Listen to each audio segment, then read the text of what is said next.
Hello friends, नमस्ते। So welcome back to our channel commerce authentic by CN team. तो आज हम अपने अकाउंटिंग के मॉड्यूल 1 का चैप्टर 1 थियोरेटिकल फ्रेमवर्क करने वाले हैं। ठीक है, स्टार्ट करते हैं।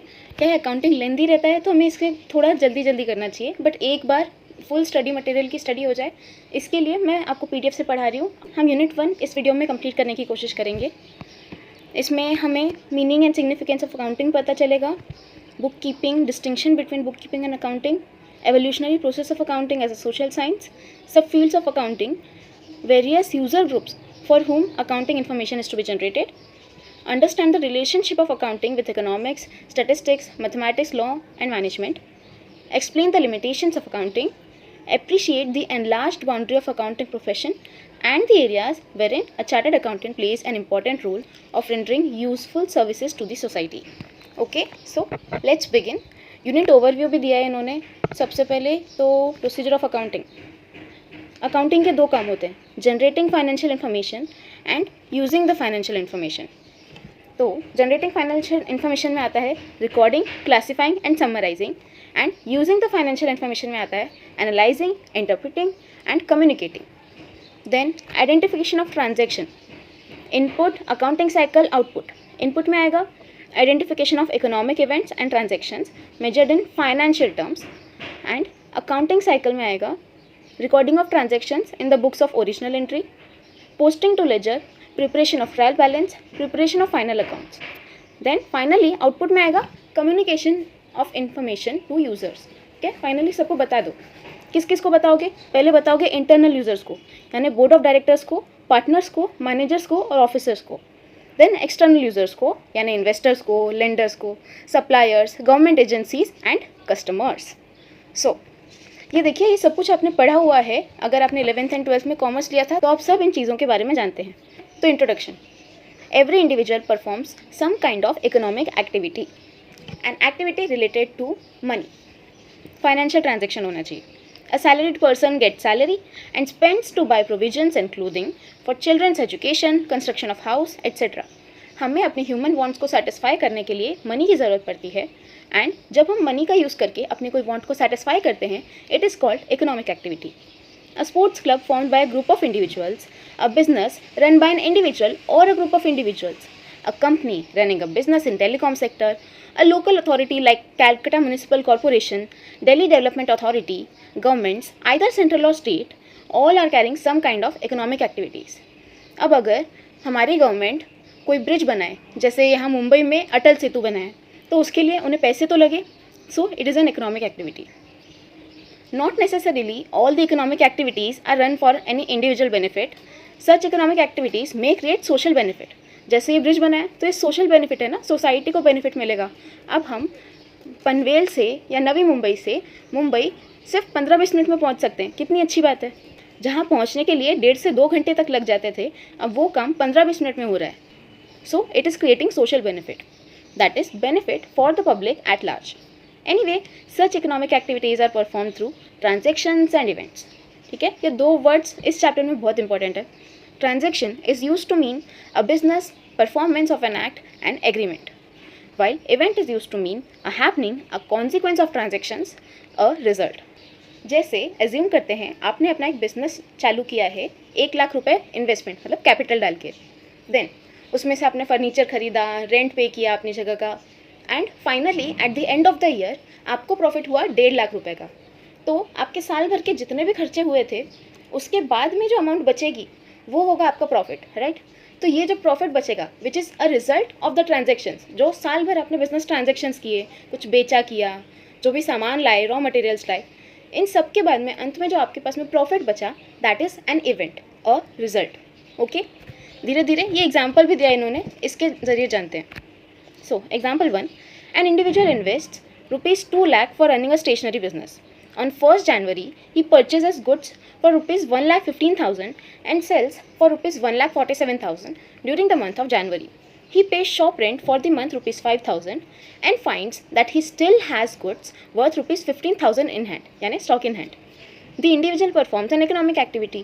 He carries on a few transactions and encounters with some events. Is it not logical that he will want to know the result of his activity? Of course इतने सारे transactions इसने साल भर में किए, तो ये अंत में जानना चाहेगा कि इसको एक्चुअल में प्रॉफिट कितना हुआ. We see that the individual who runs the stationery business earns a surplus of rupees 42,000. Surplus profit एक ही चीज़ है. Then goods sold 1,47,000, goods in hand 15,000. That makes up a total of 1,62,000 less goods purchased 1,15,000 and shop rent paid 5,000. यानी all in all क्या किया, जो भी हमारी income थी एक तरह से, जैसे सेल्स किए तो हमारे पास में पैसे आए, एंड जो गुड्स बचे हैं उन्हें हम नेक्स्ट ईयर सेल करेंगे, तो वो भी एक तरह से हमारा असेट हुआ. तो इन दोनों का एडिशन करके 1,62,000, उनमें से हम माइनस करेंगे हमारा expenditure, goods purchased and shop rent paid. तो माइनस करके फाइनली आंसर आया 42,000 विच इज़ आर सरप्लस. यानी इकोनॉमिक एक्टिविटी परफॉर्म करने के बाद में जो हमें एक्चुअल प्रॉफिट मिला, that is surplus. Earning of rupees 42,000 surplus is an event. Also, having the inventories in hand is another event. While purchase and sale of goods, investment of money and payment of rent are transactions. हम जैसे जैसे और पढ़ते जाएंगे बातें सब clear होती जाएंगी. Similarly, a municipal corporation got government grant rupees 500 lakhs for adult education. It spent rupees 250 lakhs for purchasing literacy kits, paid rupees 200 lakhs to the tutors, and is left with a balance of rupees 50 lakhs. These are also transactions and events. Transactions कौन से हुए, जो starting के थे सब वो transaction हुए. कौन से, ये देखिए 500 आया, देन उसमें से 250 गए एंड 200 गए, तो ये सब हुए ट्रांजेक्शन. एंड जो 50 लाख है that is an event. Similarly the central government raised money through taxes, paid salaries to the employees and spent on various developmental activities. Whenever receipts of the government are more than expenses, it has surplus. यानी जब receive ज़्यादा किया और expense कम किए तो यानी कि आपके पास में प्रॉफिट हुआ, सरप्लस बचा. Then but if expenses are more than receipts, it runs in deficit. Here raising money through various sources can be termed as transaction, and surplus और deficit at the end of the accounting year can be termed as an event. क्या simple भाषा में कोई भी तरह के आपने जो ट्रांजेक्शन किए, raising money through various sources is transaction, and surplus और डेफिसिट जो भी एंड ऑफ द ईयर में हमें मिला, जैसे gross profit, gross loss, net profit, net loss, वो हो गया हमारा इवेंट. ये देखिए ये वाला एग्जाम्पल बड़ा अच्छा दिए, इंटरेस्टिंग दिया इन्होंने. A telecom company would need to ensure that it is providing the services for its millions of users for post paid and prepaid connections. Each activity done by a user, call, message, data usage results into an economic activity. The entity needs to keep appropriate and timely records to be able to collect money from postpaid connection users for the services availed by them. Likewise, the company will need to ensure that prepaid connection customers are provided the support and records confirm how much balance still remains to be utilized. देखिए telecom company यानी कि telephone and internet वाली company. जैसे आपने कभी ना कभी तो अपने फ़ोन में रिचार्ज किया होगा, ऑनलाइन ही सही. तो अगर आपने पोस्ट पेड रिचार्ज किया है, मतलब आप पूरे मंथ उनका इंटरनेट यूज़ करते हैं, एंड फाइनली जब मंथ ख़त्म हो जाता है तब आप उनको पेमेंट करते हैं, दैट इज़ पोस्ट पेड, जो बाद में पेमेंट किया जाए. तो उसमें आप जानना चाहेंगे, and even the company wants to know कि आपने कितना इंटरनेट यूज़ किया, कितने कॉल्स किए, कितने मैसेजेस किए, ये सब आपकी कंपनी को जानना होगा. फॉर एग्जांपल अगर हम एयरटेल का एग्जांपल लें, इसमें पोस्ट पेड प्रीपेड दोनों होता है, तो ताकि आपको और आपकी कंपनी को दोनों को पता चल सके कि कितनी सर्विसेज अवेल की गई हैं, इसके लिए उसे कलेक्ट करना पड़ेगा सारा डेटा, एंड उस डेटा को कलेक्ट करके एक रिकॉर्ड में रखना पड़ेगा. सारे डेटाबेसेस ऑनलाइन है, ऑफ कोर्स ऑनलाइन रिकॉर्ड होता है, लेकिन एक डेटाबेस रखना पड़ता है.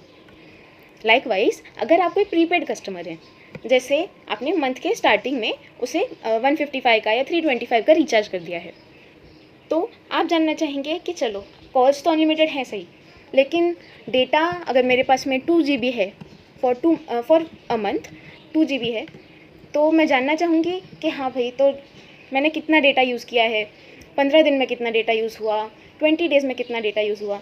उसी तरह आपसे ज़्यादा कंपनी को ये बात जानने की ज़रूरत है कि कितनी इंटरनेट सर्विसेज प्रोवाइड करनी थी एंड कितनी एक्चुअल में की गई हैं.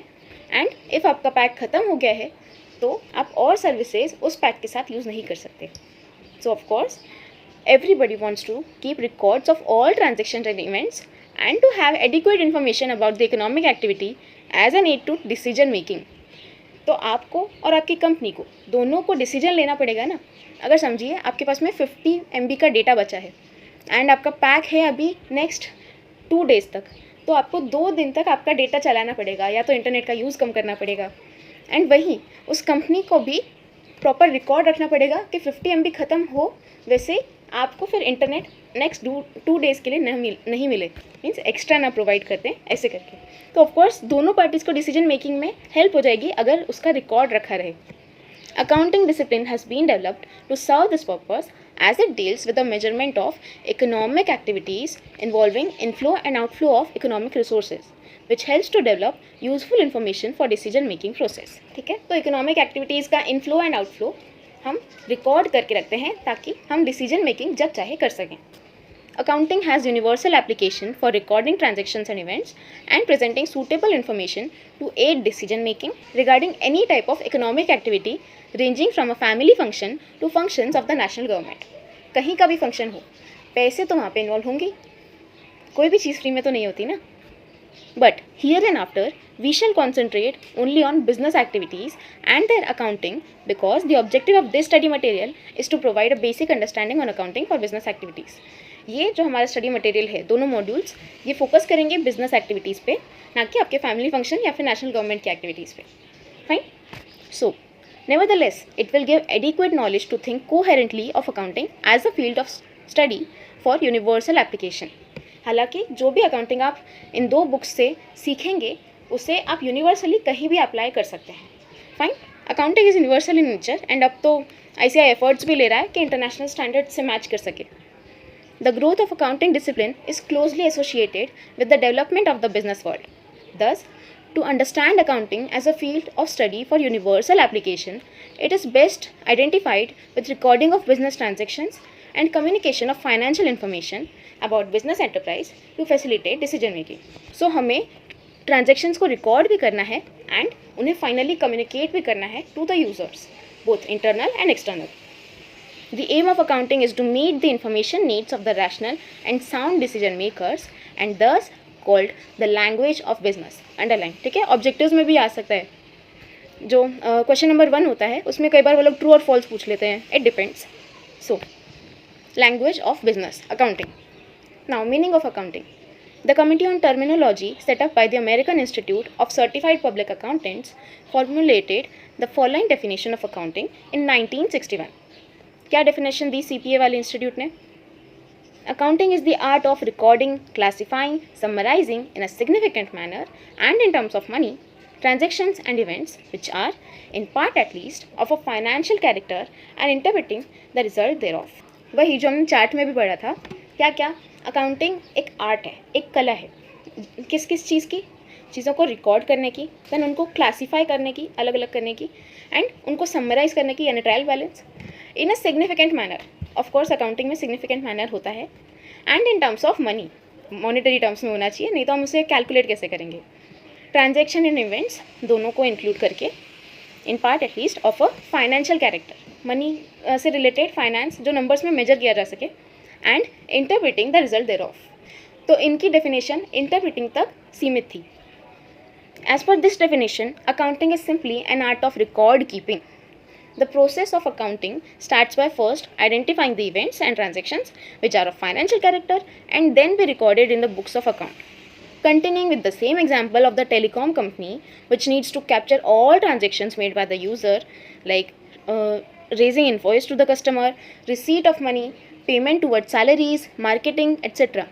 अब टेलीकॉम कंपनी में उसके एम्प्लॉयज़ को भी सैलरी देनी है, जो भी बिज़नेस में नॉर्मली मार्केटिंग करनी होती है वो सारे बिज़नेस के फंक्शंस को भी फॉलो करना है, एंड उसी के साथ उन्हें रिकॉर्ड कीपिंग भी करना पड़ेगा ताकि प्रॉपर डिसीजन मेकिंग हो सके। Likewise the individual running the stationery business would need to record all business transactions. This recording is done in journal और subsidiary books also known as primary books. ठीक है, primary books की बात है तो हमेशा 2 चीज़ें याद रखनी है, journal, subsidiary books. Every good record keeping system includes suitable classification of transactions and events as well as their summarization for ready reference. For example, the telecom company performing thousands of transactions on a daily basis is not expected to publish all those transactions for the users to be able to make a decision. Of course आप record में तो कई सारी चीज़ें रखेंगे, पर हर इंसान को सारी की सारी बातें जानने की ज़रूरत थोड़ी ना है।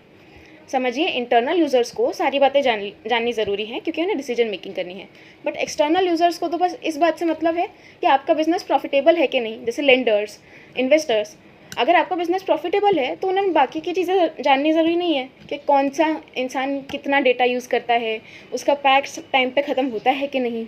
ये सब बातें जाननी उनके लिए ज़रूरी नहीं है। Surely those transactions need to be summarised appropriately. तो जिस यूज़र को प्रोवाइड करनी है उसके हिसाब से उन रिकॉर्ड को बनाना चाहिए, समराइज करना चाहिए। Then after the transactions and events are recorded, they are transferred to secondary books, that is ledger secondary book. In ledger, transactions and events are classified in terms of income, expense, assets and liabilities according to their characteristics and summarized in profit and loss account and balance sheet. ठीक है, सब income, expense, asset, liabilities को अलग अलग करके हम उसे summarise करेंगे in profit and loss account and balance sheet. आपने बनाई होगी 11th-12th में। अगर आप किसी दूसरे बैकग्राउंड से आते हैं जैसे आर्ट्स एंड साइंस, तो आप अकाउंटिंग पे कोई 1-2 वीडियोस देख लीजिए जो कॉम्प्रिहेंसिव हो, जिनमें सब ledger and trial balance sheet सबके बारे में बताया जाए, तो आपको थोड़ा फेयर आइडिया आ जाएगा ना।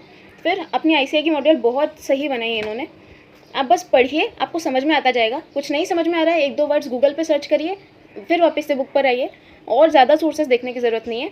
Stick to the study material provided by ICAI, इसी की RTPs कीजिए, सब कुछ ICAI से रिलेटेड कीजिए, यही बॉडी हमारी एग्ज़ाम कंडक्ट करने वाली है। Fine.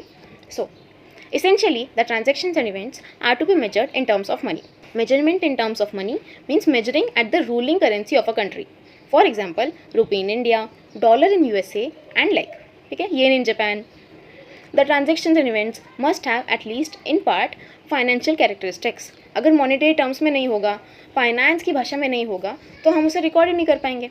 The inauguration of a new branch of a bank is an event without having financial character, while the business disposed of by the branch is an event having financial character. अगर आपने अपना business setup कर लिया, सब हो गया, but बस inauguration का इवेंट है। समझिए, अपने बिजनेस को स्टार्ट करने का सोचा 20th मार्च को, देन सब कुछ हो गया, 25th मार्च तक आपने सब रेंट पे कर दिया एंड आपके बिजनेस का सेटअप हो गया। फिर आपने इनॉग्रेशन रखा 26th मार्च को, तो 26th मार्च को हम बस इनॉग्रेशन की वजह से कोई एंट्री पास करेंगे क्या? नहीं। अगर उसमें आपने कोई पेमेंट किया है उस दिन, जैसे हलवाई को पेमेंट किया या इवेंट मैनेजर को पेमेंट किया, तो उस पेमेंट की एंट्री आएगी, बट इनॉग्रेशन की कोई एंट्री नहीं आएगी, because it is not financial in character. वहीं अगर आप कोई बिजनेस बंद कर रहे हैं तो आपको सारे लेंडर्स को रिटर्न करना पड़ेगा, सारे डेटर्स से मनी वापस लेनी पड़ेगी एंड उसके पूरे अकाउंट्स क्लोज करने पड़ेंगे, तो that is financial in character.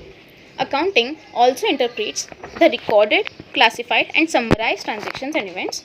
However, the above mentioned definition does not reflect the present day accounting function. According to the above definition, accounting ends with interpretation of the results of the financial transactions and events, but in modern world, the diversification of management and ownership, globalization of business and society, gaining more interest in the functioning of the enterprises, the importance of communicating the accounting results has increased. अब management अलग लोग करते हैं, owner कोई और होता है, manager किसी और को अपॉइंट करते हैं, इसलिए तो MBA की डिमांड बढ़ी हुई है, क्योंकि आजकल ग्लोबलाइजेशन हो रहा है दुनिया भर में। अगर आप अपना बिजनेस की ब्रांचेस खोलेंगे, जैसे अगर आपने बारबेक्यू का अगर नाम सुना होगा, उसकी अलग अलग ब्रांचेस हैं, दुबई में हैं, हैदराबाद, मुंबई, जयपुर, कोलकाता, हर जगह पर उसकी ब्रांचेस हैं, इवन फॉरेन कंट्रीज़ में। तो उसके ओनर हर जगह तो रह नहीं सकते, उन्होंने तो 50-100 फ्रेंचाइजीज़ खोल के रखी हैं, तो अपनी बाकी सब ब्रांचेस में वो कोई मैनेजर अपॉइंट कर देंगे जो उनके बिहाफ पर डिसीजन मेकिंग करेंगे। एंड जब ज़्यादातर डिसीजंस मैनेजर्स ले रहे होंगे छोटे छोटे, तो जब बड़े डिसीजंस की बात आएगी, साल भर क्या प्रॉफिट हुआ, कैसा बिजनेस चला, तो फाइनली बिजनेस रिजल्ट्स इंटरप्रेट करने के बाद में उनके एक्चुअल ओनर्स को कम्युनिकेट करना तो ज़रूरी हो जाएगा। नॉट ओनली एक्चुअल ओनर्स, जो हमने सीखा समझा था, सारे के सारे लोग जिन्हें कम्युनिकेट करना ज़रूरी है, internal users as well as external users. Therefore, this requirement of communicating and motivating informed judgment has also become the part of accounting as defined in the widely accepted definition of accounting given by the American Accounting Association in 1966, which treated accounting as the process of identifying, measuring, communicating economic information to permit informed judgments and decisions by the users of accounts. क्योंकि हमें finally करना क्या है कि decision making proper हो सके, proper judgement कर सके. इसके लिए हम पहले तो आइडेंटिफाई करेंगे, मेजर करेंगे एंड फाइनली कम्युनिकेट करेंगे इकोनॉमिक इन्फॉर्मेशन को. In 1970, the Accounting Principles Board (APB) of American Institute of Certified Public Accountants (AICPA) enumerated the functions of accounting as follows. The function of accounting is to provide quantitative information, primarily of financial nature, about economic entities that is needed to be useful in making economic decisions. Same बात घुमा फिरा के बोल रहे हैं वो लोग, आप समझ जाइए अभी. Thus, accounting may be defined as the process of recording, classifying, summarizing, analyzing, and interpreting the financial transactions and communicating the results thereof to the persons interested in such information. ठीक है, तो ये लोगों ने इन सब बातों को अलग अलग क्यों किया, ट्रांजैक्शन और इवेंट्स को? क्योंकि जो पहले की सारी चीज़ें थी, रिकॉर्डिंग, क्लासीफाइंग, समराइजिंग, वहाँ तक ट्रांजैक्शन चल रहे थे. एंड जब हम उन्हें एनालाइज करने की बात आई, इंटरप्रेट करने की बात आई और कम्युनिकेट करने की बात आई, वो हम कम्युनिकेट किस चीज़ को करेंगे? इवेंट्स को. तो पहले 3 ट्रांजेक्शन्स के, दूसरे 3 इवेंट्स के. Then, the above definition requires accountants to assume a bigger responsibility than to merely do bookkeeping. Accountants need to be ready to provide the information ready for the intended users to be able to make economic decisions. इसलिए record keeping करना शुरू किया ताकि कभी भी economic decisions लिए जा सके. And accountants play a major role in recording, of course analyzing everything. Procedural aspects of accounting. On the basis of the above definitions, procedure of accounting can be basically divided into 2 parts: generating financial information and using the financial information. Generating financial information. Recording. This is the basic function of accounting. All business transactions of a financial character, as evidenced by some documents such as sales bill, passbook, salary slip, etc., are recorded in the books of account. Recording is done in a book called journal. This book may further be divided into several subsidiary books according to the nature and size of the business. Students will learn how to prepare journal and various subsidiary books in chapter 2. Fine. Then, classifying. Classification is concerned with the systematic analysis of the recorded data with a view to group transactions or entries of one nature at one place. एक तरह की entries को जो भी nature wise same है उन्हें एक place पे रखना, so as to put information in compact and usable form. Compact यानी कंसाइज करके एंड कभी भी यूज़ कर सकें. अब जैसे ये बुक, इसमें यूज़फुल इन्फॉर्मेशन तो है लेकिन ये कॉम्पैक्ट नहीं है, बहुत बड़ी है. इसके लिए हमें इसके नोट्स बनाने पड़ते हैं. The book containing classified information is called laser. This book contains on different pages individual account heads under which all financial transactions of similar nature are collected. For example, there may be separate account heads for salaries, rent, printing and stationeries, advertisement, etc. All expenses under these heads, after being recorded in the journal, will be classified under separate heads in the ledger. Ledger कैसे बनता है? अलग अलग accounts बनते हैं. वहीं जब हम लेजर की बुक की बात करते हैं तो उसमें एक पेज एक लेजर का ऐसा रहता है. So this will help in finding out the total expenditure incurred under each of the above heads. Students will learn how to prepare ledger books in chapter 2. ठीक है, chapter 2 में हम कई सारी चीज़ें सीखेंगे. Summarizing. It is concerned with the preparation and presentation of the classified data in a manner useful to the internal as well as external users of financial statements. This process leads to the preparation of the financial statement. तो summarizing में हम financial statements बनाते हैं जो internal और external दोनों users के लिए useful हो. Analyzing.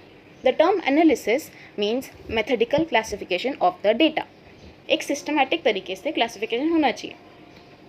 Given in the financial statement.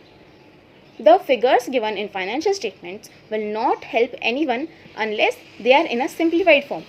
अब अगर उसे अकाउंटिंग की भाषा में लिखा जाए तो साधारण इंसान जिसने कभी कॉमर्स पढ़ा नहीं या कॉमर्स भी पढ़ा तो अकाउंटिंग पढ़ी नहीं, उसे नहीं समझ में आएगा. For example, all items relating to fixed assets are put at one place while all items relating to current assets are put at another place. It is concerned with the establishment of relationship between the items of the profit and loss account and balance sheet. That is, it provides the basis for interpretation. अब देखिए, income and expenditure अलग चीज़ें होती है and asset and liability अलग चीज़ें होती है. इनकम एंड एक्सपेंडिचर जाते हैं प्रॉफिट एंड लॉस अकाउंट में, whereas असेट एंड लाइबिलिटीज़ जाते हैं बैलेंस शीट में. ये डिफरेंस करना आपको आना चाहिए ताकि वो लोग जो यूज़र्स हैं वो प्रॉपर इंटरप्रिटेशन कर सकें. Students will learn this aspect of financial statements in the later stages of the chartered accountancy course. ठीक है, कि हम CA करते करते अगर पास हुए तो बाद में जाकर सीखेंगे. Interpreting. This is the final function of accounting. It is concerned with explaining the meaning and significance of the relationship as established by the analysis of accounting data. The recorded financial data is analyzed and interpreted in a manner that will enable the end users to make a meaningful judgment about the financial condition and profitability of the business operations. Financial statement should explain not only what had happened but also why it happened and what is likely to happen under specific conditions. तो जब हम बात करें इन दोनों की, analysing यानी कि what had happened, क्या क्या हुआ है एंड उसका रिजल्ट, वहीं इंटरप्रेटिंग यानी कि ये सब क्यों हुआ, why it happened एंड ये सब होने के बाद में what is likely to happen under specified conditions. अब अगर हमने अपना कैपिटल बढ़ाया, मार्केटिंग पे खर्चा किया, तो उससे क्या फ़ायदा होगा, क्या नुकसान होगा, वो हमें परवड़ेगा कि नहीं, ये सब बातें आती है इंटरप्रेटिंग में. एनालाइजिंग यानी कि सिंपली क्या हुआ था, बस रिजल्ट्स बता दिए. Then communicating. It is concerned with the transmission of summarized, analyzed and interpreted information to the end users to enable them to make rational decisions. Finally, जब हम अपने end users को बताएंगे कि क्या क्या हुआ था and summarized interpreted form में, ताकि वो सही decisions ले सकें. This is done through preparation and distribution of accounting reports, which include, besides the usual profit and loss account and balance sheet, additional information in the form of accounting ratios, graphs, diagrams, fund flow statements, etc. Students will learn this aspect of financial statements in the later stages of the chartered accountancy course. ठीक है, उसमें सिर्फ normal financial statements नहीं होते, उनके अलावा accounting ratios होते हैं, ग्राफ्स होते हैं, डायग्राम्स होते हैं, फंड फ्लो स्टेटमेंट्स होते हैं, अलग अलग तरह के होते हैं ताकि प्रॉपर डिसीजन मेकिंग हर फील्ड में की जा सके. The first two procedural stages of the process of generating financial information along with preparation of trial balance are covered under bookkeeping, while preparation of financial statements and its analysis, interpretation, also its communication to the various users are considered as accounting stages. Students will learn the term bookkeeping and its distinction with accounting in the coming topics of this unit. तो इस paragraph में ये लोग simply ये बोल रहे हैं कि रिकॉर्डिंग एंड क्लासीफाइंग आता है बुक कीपिंग में and summarising, analysing, interpreting, communicating ये सब आता है अकाउंटिंग में. इसका डिस्टिंक्शन हम बाद में इसी चैप्टर में सीखेंगे. Using the financial information. There are certain users of accounts. Earlier, it was viewed that accounting is meant for the proprietor or owner of the business, but changing social relationships diluted the earlier thinking. Since earlier businesses were simple and not scaled, probably that view could hold true for those. Okay? तो पहले ऐसा होता था कि बस owner के लिए ज़रूरी है अकाउंटिंग इन्फॉर्मेशन, पर अब चीज़ें चेंज हो रही है. It is now believed that besides the owner or the management of the business enterprise, users of accounts include the investors, employees, lenders, suppliers, customers, government and other agencies and the public at large. ठीक है, तो जो लोग उसमें company में invest कर रहे हैं वो जानना चाहते हैं कि उनके पैसे उन्हें वापस मिलेंगे कि नहीं, एम्प्लॉयज़ जानना चाहते हैं कि उनकी सैलरी मिलेगी कि नहीं एंड उन्हें कोई बोनस मिलने वाला है क्या, बाकी भी इन्वेस्टर्स, लेंडर्स, सप्लायर्स सब जानना चाहते हैं. इवन गवर्नमेंट जानना चाहती है कि बिज़नेस कितना प्रॉफिट कर रहा है ताकि उनसे टैक्स ले सके. बाकी की एजेंसीज़ एंड आम जनता भी जानना चाहती है कि बिज़नेस कैसा कर रहा है. जैसे टाटा, जियो, वो लोग नहीं, उन लोगों के बिज़नेस में तो हम लोगों को भी इंटरेस्ट होता है ना, अगर आपने उनके शेयर्स खरीद रखे हैं तो. So for example, if an airlines company borrows money from a bank, buys oil from oil companies, sells tickets to the customers, has staff to be paid salaries to, all this group of people and entities are key stakeholders in that airlines business. जिनका कहीं ना कहीं से उस business में पैसा लगा हुआ है या अटका हुआ है, वो सब जानना चाहते हैं कि बिज़नेस कैसा परफॉर्म कर रहा है. They would like to know and understand whether the business of the company is going well or there are challenges of the company to run the business. Accounting provides the art of presenting information systematically to the users of accounts. तो accounting एक बड़ी ही बढ़िया language है इन सबको interpret करने की. Accounting data is more useful if it stresses economic substance rather than technical form. Information is useless and meaningless unless it is relevant and material to your users decision. अगर उस information से कोई user कोई decision नहीं ले सकता तो उसका मतलब ही क्या है. The information should also be free from any biases. The user should understand not only the financial results depicted by the accounting figures, but also should be able to assess its reliability and compare it with information about alternative opportunities and the past experience. अब जैसे Zomato और Swiggy, ये दोनों competitors हैं, right? तो ये दोनों भी एक दूसरे के अकाउंटिंग स्टेटमेंट्स देखना चाहेंगे कि वो कैसा परफॉर्म कर रहे हैं, ताकि उन्हें पता चल सके कि हमारा कोई स्कोप है क्या, हम और कहाँ एक्सपांड कर सकते हैं। थोड़ी उन्हें डिसीजन मेकिंग में हेल्प हो जाती है। लेकिन अगर आपका प्रॉफिट हो रहा था 100 करोड़ का और आपने अपने फाइनेंशियल स्टेटमेंट्स में दिखा रखा है 150 करोड़ या फिर 75 करोड़, तो ये तो आपने गलत दिखा रखा है। अगर प्रॉपर इन्फॉर्मेशन डिस्क्लोज नहीं की गई तो उसका कोई मतलब नहीं है। The owners or the management of the enterprise, commonly known as internal users, use the accounting information in an analytical manner to take the valuable decisions for the business. Proper decision making के लिए proper information होनी चाहिए. So the information served to them is presented in a manner different to the information presented to the external users. इसलिए external users के लिए अलग book of accounts display किए जाते हैं and internal के लिए और depth में detailed books of accounts दिए जाते हैं. Even the small details which can affect the internal working of the business are given in the management report, while financial statements presented through the external users contains key information regarding assets, liabilities and capital, which are summarized in a logical manner that helps them in their respective decision making. ठीक है, same चीज़ जो मैंने बोली वही इन्होंने English में लिखी है. 1.3 Evolution of Accounting as a Social Science. History and Development of Accounting. Accounting finds its roots as early as around 4000 BC, where Egyptians used some form of accounting for their treasuries. The in charge of treasuries had to send day-wise reports to their superiors, known as wasirs, and monthly reports were sent to king. तो 4000 before Christ में Egyptians use करते थे उनके पास जो treasures थे उसके लिए accounting. तो उसके इंचार्ज रहते थे जो हर दिन रिपोर्ट भेजते थे वज़ीर को एंड मंथली रिपोर्ट्स भेजी जाती थी किंग को. Babylonia, known as the city of commerce, used in accounting for business to identify the losses that took place due to frauds and lack of efficiency. तो इस तरह वो अकाउंटिंग से किस तरह से लॉसेस हो रहे हैं वो देखते थे. Greece used accounting to divide the revenues received among treasuries, maintaining receipts, payments and balance of government financial transactions. Greek लोग भी यूज़ करते थे एंड रोमन्स भी यूज़ करते थे. रोमन्स यूज्ड मेमोरेंडम और day book wherein receipts and payments were recorded. 700 BC to 400 AD. ये याद करने की बातें हुई. Then China used sophisticated form of government accounting as early as 2000 BC. Accounting practices in India could be traced back to a period where Kautilya, a minister in Chandragupta's kingdom, wrote a book named Arthashastra, which also described how accounting records had to be maintained. तो जो कौटिल्य या चाणक्य ने book लिखी थी चंद्रगुप्त मौर्य के kingdom में, अर्थशास्त्र नाम की, उसमें उन्होंने अकाउंटिंग रिकॉर्ड्स कैसे मेंटेन करते हैं ये भी लिखा है. लुका पैकियोलीज, a Franciscan friar, merchant class, book Summa de Arithmetica, Geometria, Proportion and Proportionality, Review of Arithmetic and Geometric Proportions. In Venice, 1494, is considered as the first book on double entry bookkeeping. तो accounting records कैसे लगते हैं ये तो अर्थशास्त्र ने भी बताया था, पर डबल एंट्री की बातें हुई लुका पैकियोली की बुक में.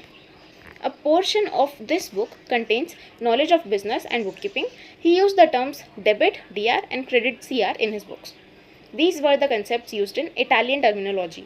Debit comes from the Italian debito, which comes from the Latin debita, and debio, which means owed to the proprietor. Credit comes from the Italian credo, which comes from Latin credo, which means trust or belief in the proprietor or owed by the proprietor. In explaining double entry system, Pacioli wrote that all entries have to be double entries. That is, if you make one creditor, you must make some debtor. He also mentioned that merchants' responsibility is to give glory to God in their enterprises, that is, to be ethical in all business activities and to earn a profit. He discussed the details of memorandum, journal, ledger and specialized accounting procedures. तो Pacioli ने कई सारी चीज़ें discuss की उनकी book में. In its oldest form, accounting aided the stewards to discharge their stewardship function. The wealthy man employed stewards to manage their property. The stewards in turn rendered an account periodically of their stewardship. This stewardship accounting was the root of financial accounting system. तो कभी भी financial accounting system की root की बात है तो आपको stewardship accounting term use करना है वहाँ पर. Although double entry system was followed, stewardship accounting served the purpose of businessmen and wealthy persons at that time. In most of the countries, stewardship accounting was prevalent till the emergence of large scale enterprises in the form of public limited companies. तो कोई जगह पे तो double entry system follow होने लग गया था, but कुछ जगहों पर जब तक पब्लिक लिमिटेड कंपनीज नहीं आई तब तक सब लोग स्टीवर्डशिप ही फॉलो करते थे. In the second phase, the idea of financial accounting emerged with the concept of joint stock company and divorce of ownership and management. तो ओनरशिप अलग हो गई, मैनेजमेंट अलग हो गई, जॉइंट स्टॉक कंपनी आ गई. To safeguard the interest of the shareholders and investors, disclosure of financial statements, mainly profit and loss account and balance sheet, and other accounting information was molded by law. तो financial statements बनाने तो लग गए थे लोग, अब government ने कहा कि इन्हें डिस्क्लोज भी करो प्रॉपर यूजर्स को जिन्हें उसकी ज़रूरत है. Financial statements give periodic performance report by way of profit and loss account and financial position eight the end of the period by way of balance sheet. ठीक है, पीरियोडिकली आपको कभी भी देखना है कि परफॉर्मेंस कैसे चल रही है तो प्रॉफिट एंड लॉस अकाउंट देखेंगे, एंड ईयर के एंड में यानी 31 मार्च को आपको मिलेगी बैलेंस शीट, साल भर का हिसाब. It got the legal status due to changing relationships between owners, economic entity, and the managers. With the democratization of society, the relationships between enterprise on the one hand and investors, employees, managers, and governments on the other have also undergone a sea change. Also, the prospective investors and other business contact groups want to know a lot about the business before entering into transactions. Thus, financial accounting emerged as an information system to identify, measure, and communicate useful information for informed judgments and decisions by a broad group of users. In the third phase, accounting information was generated to aid management decision making in particular. It contributed a lot to improve the quality of management decisions. This new dimension of accounting is called management accounting, and it is development of 20th century only. It is pervasive enough to cover all spheres of management decisions. तो accounting को अलग अलग तरह कई सारे users तक पहुंचाया जाने लगा, एंड जो मैनेजमेंट स्पेसिफिक डिसीजंस के लिए अकाउंटिंग की जाती है उसे कहते हैं management accounting. Lastly, social responsibility accounting is in the formative process which aims at accounting for the social cost incurred by business as well as the social benefit created by it. ठीक है, तो social responsibility यानी social level पर देखेगी वो.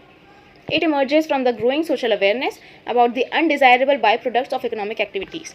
जैसे कई industries होती हैं जो प्लास्टिक बनाती हैं, तो वो फाइनली तो अपने एनवायरनमेंट को पोल्यूट करने वाला है, या कहीं पे इंडस्ट्रीज़ धुआं छोड़ती हैं, स्मोक छोड़ती हैं जो हार्मफुल रहता है. तो अगर कोई इंडस्ट्री जाने अनजाने ऐसा कर रही है तो उसे सोशल मेजर्स भी लेने चाहिए, कहीं पेड़ लगाने चाहिए, एंड एनवायरनमेंट को बचाने के लिए भी एफर्ट्स लेने चाहिए. While earning profit, an enterprise incurs numerous social costs like pollution, using the resources of society like materials, land, labor. सब कुछ सोसाइटी से ही तो मिल रहा है, फिर पोल्यूशन भी उसी को दे रहे हो.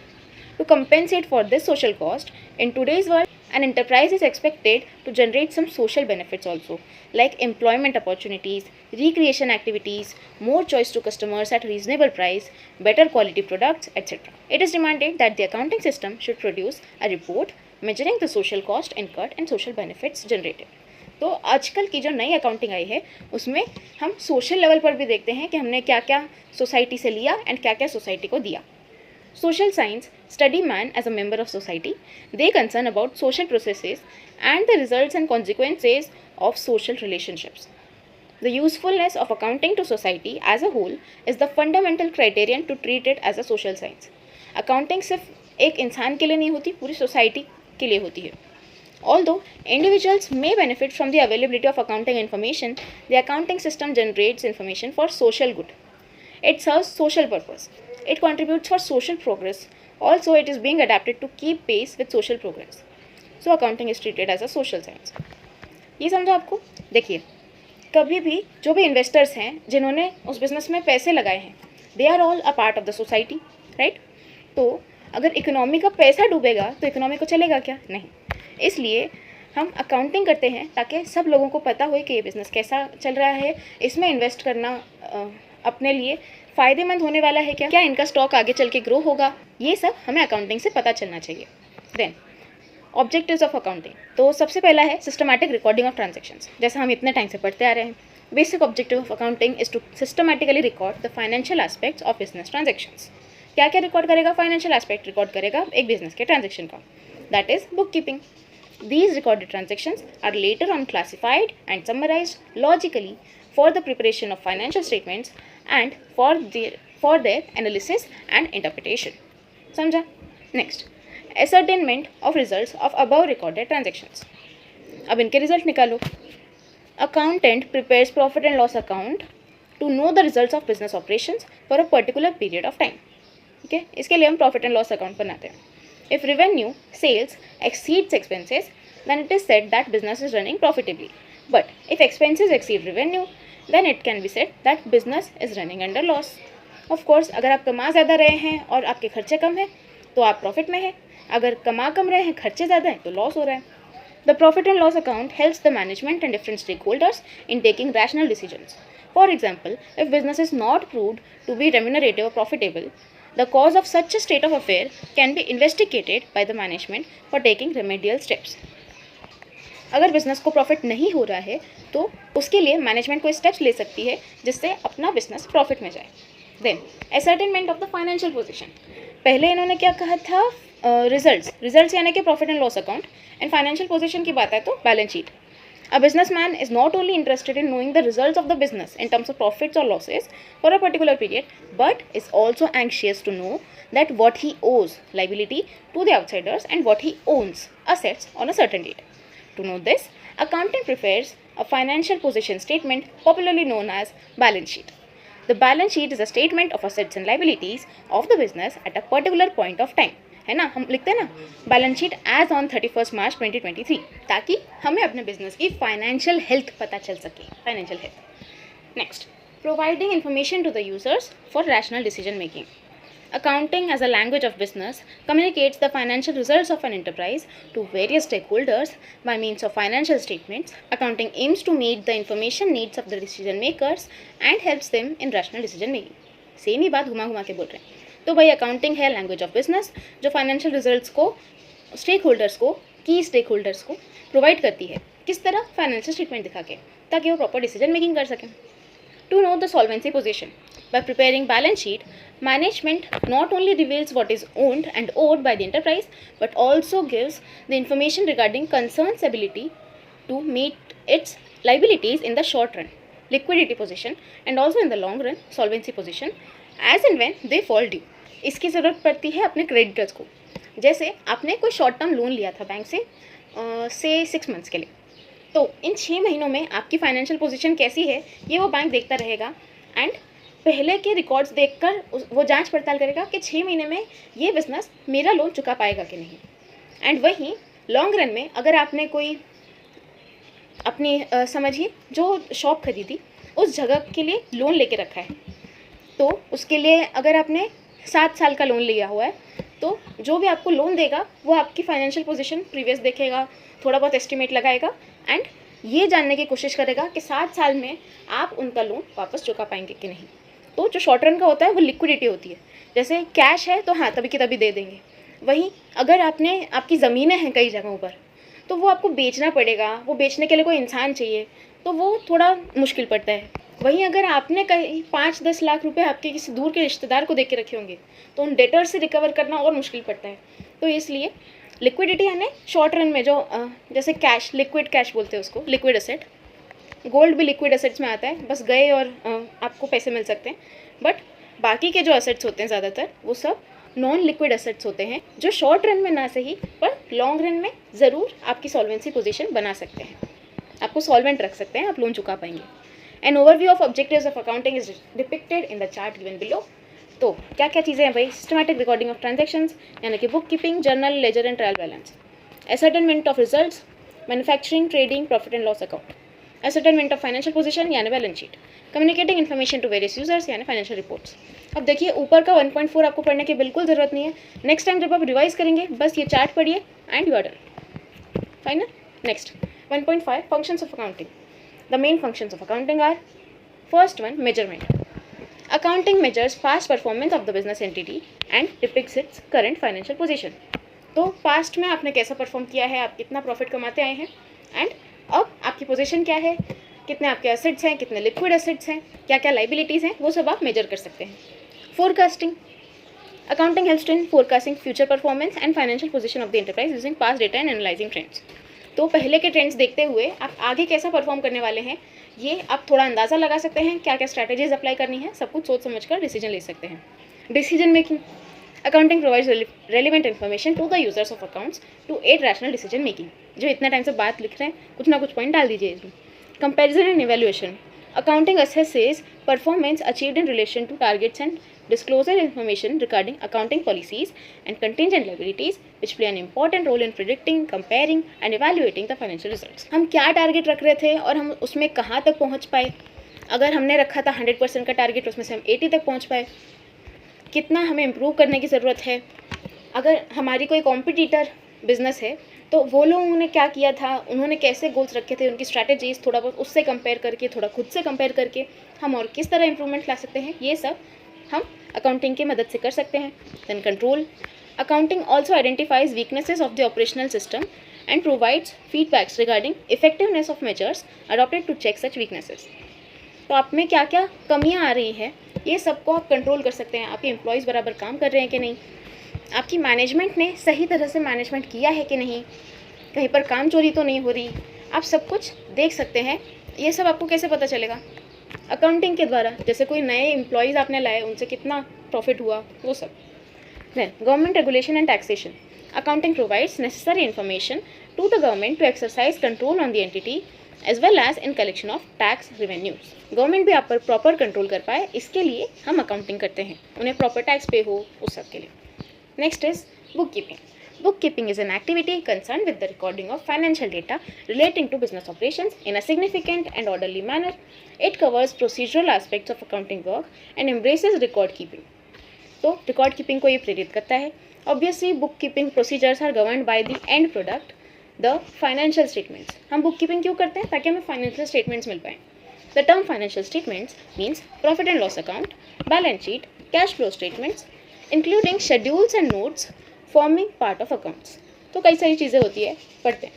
Book keeping also requires suitable classification of transaction events. Classification हमने जो चैप्टर के स्टार्टिंग में ही सीखा, इवेंट्स अलग होते हैं, ट्रांजेक्शन अलग होते हैं। This is also determined with reference to the requirement of financial statement.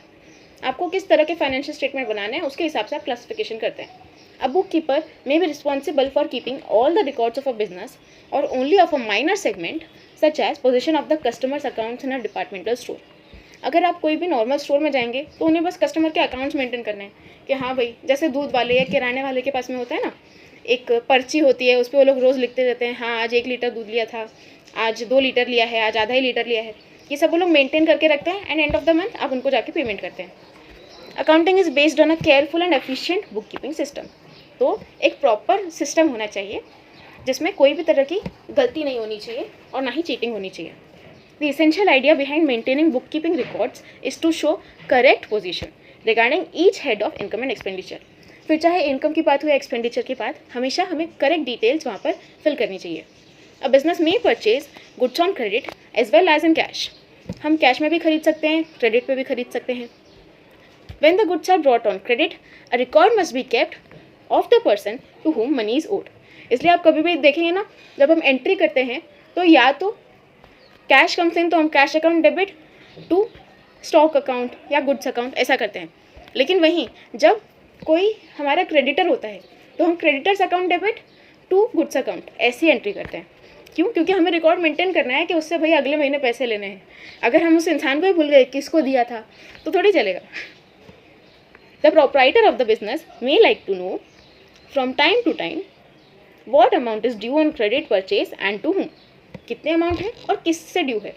If proper record is not maintained, it is not possible to get details of the transactions in regard to the income and expenses. कितनी income है, कितनी expenses है, हमारे पास में details नहीं रहेंगी। At the end of the accounting period, the proprietor wants to know how much profit has been earned or loss has been incurred during the course of the period. Profit loss उसे जानना है। For this, lot of information is needed, which can be gathered from a proper record of transactions.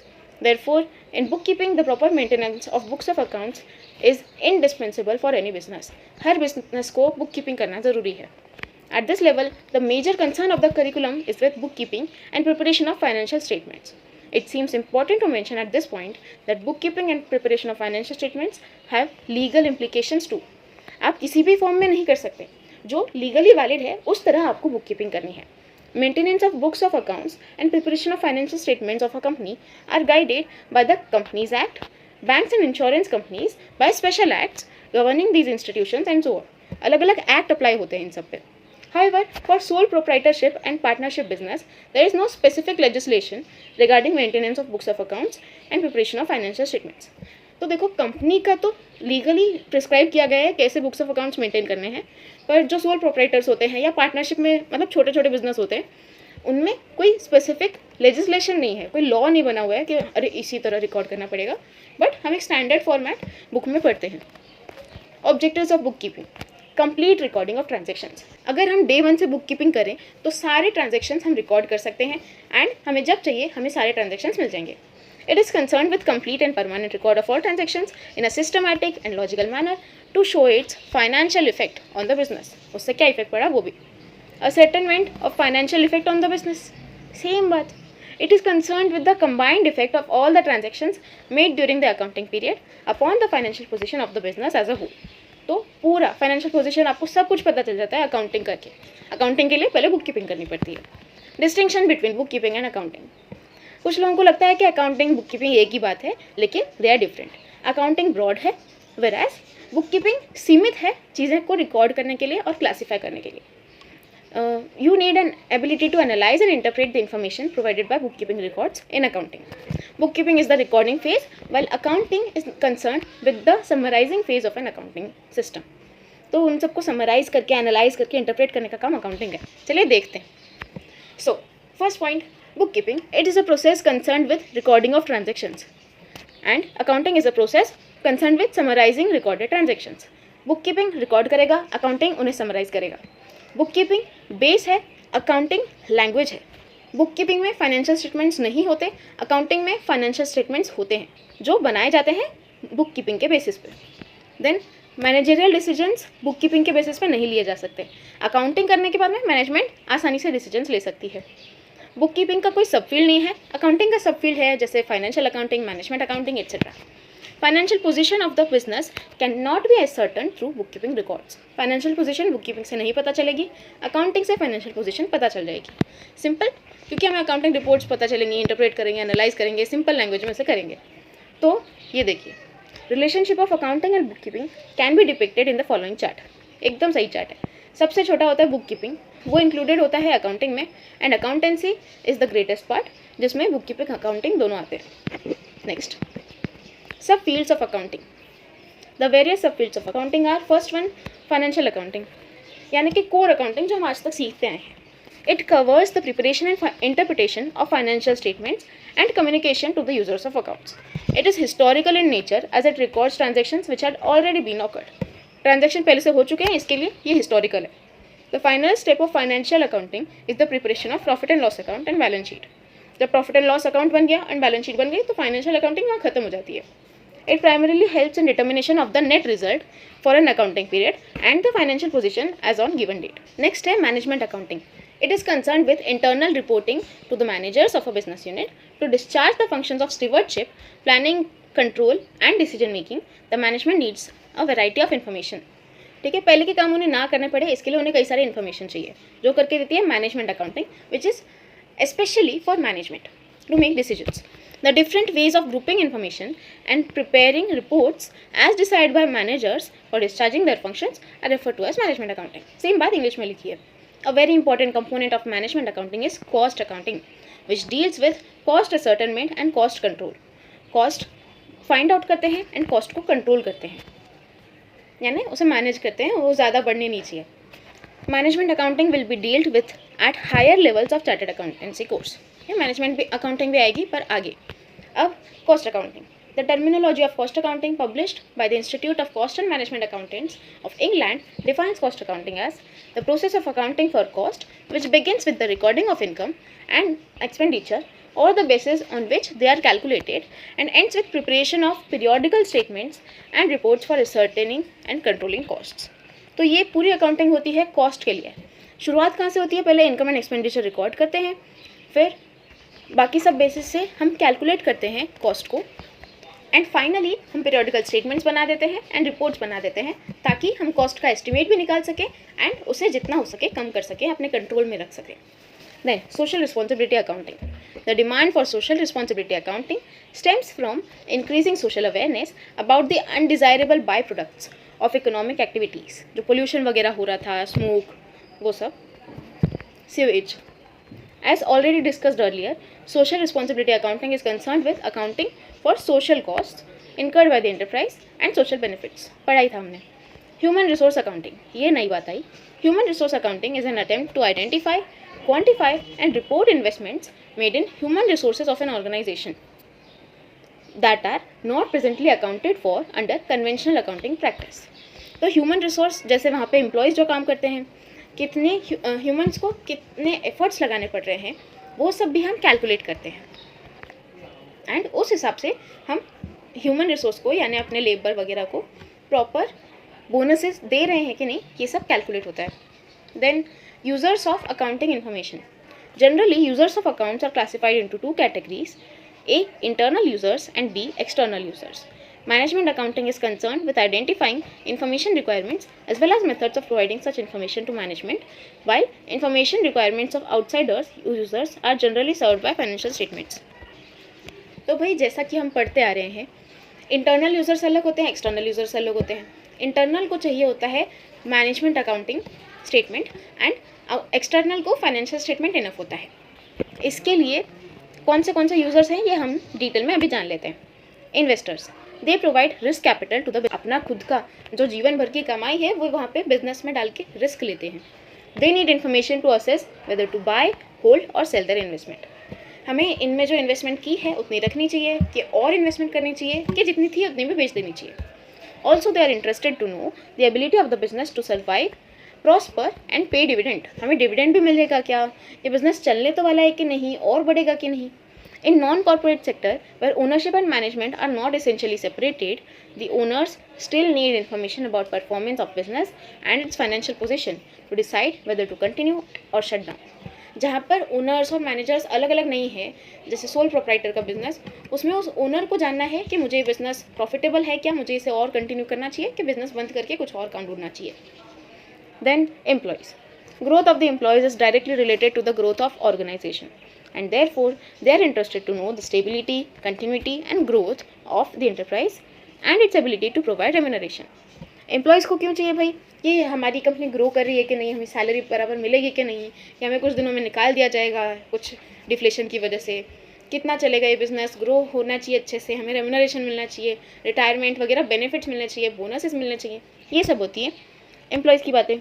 Lenders वो जानना चाहते हैं कि जो हमने प्रिंसिपल दिया है वो वापस मिलेगा कि नहीं, एंड सूद समेत मिलेगा कि नहीं, लोन मतलब इंटरेस्ट भी मिलेगा कि नहीं उसका.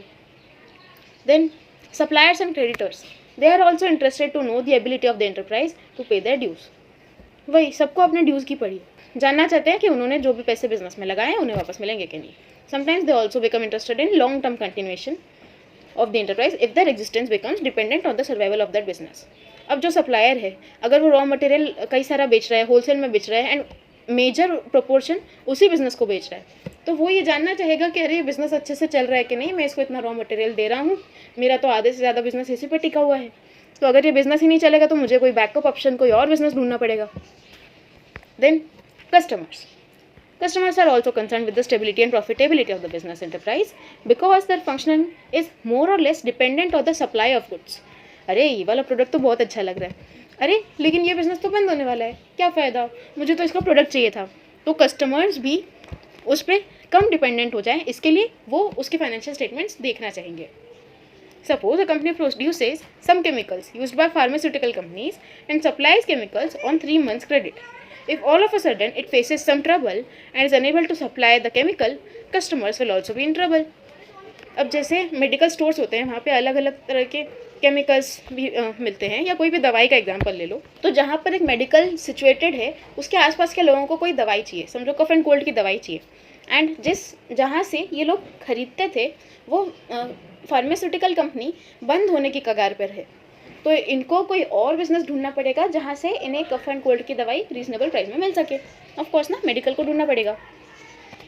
Then government and their agencies, they regulate the functioning of business enterprises for public good, allocate scarce resources among competing enterprises, control prices, charge excise duties and taxes, so they have continued interest in the business enterprise. तो भाई government और other agencies को तो लगातार interest होता ही है। क्यों?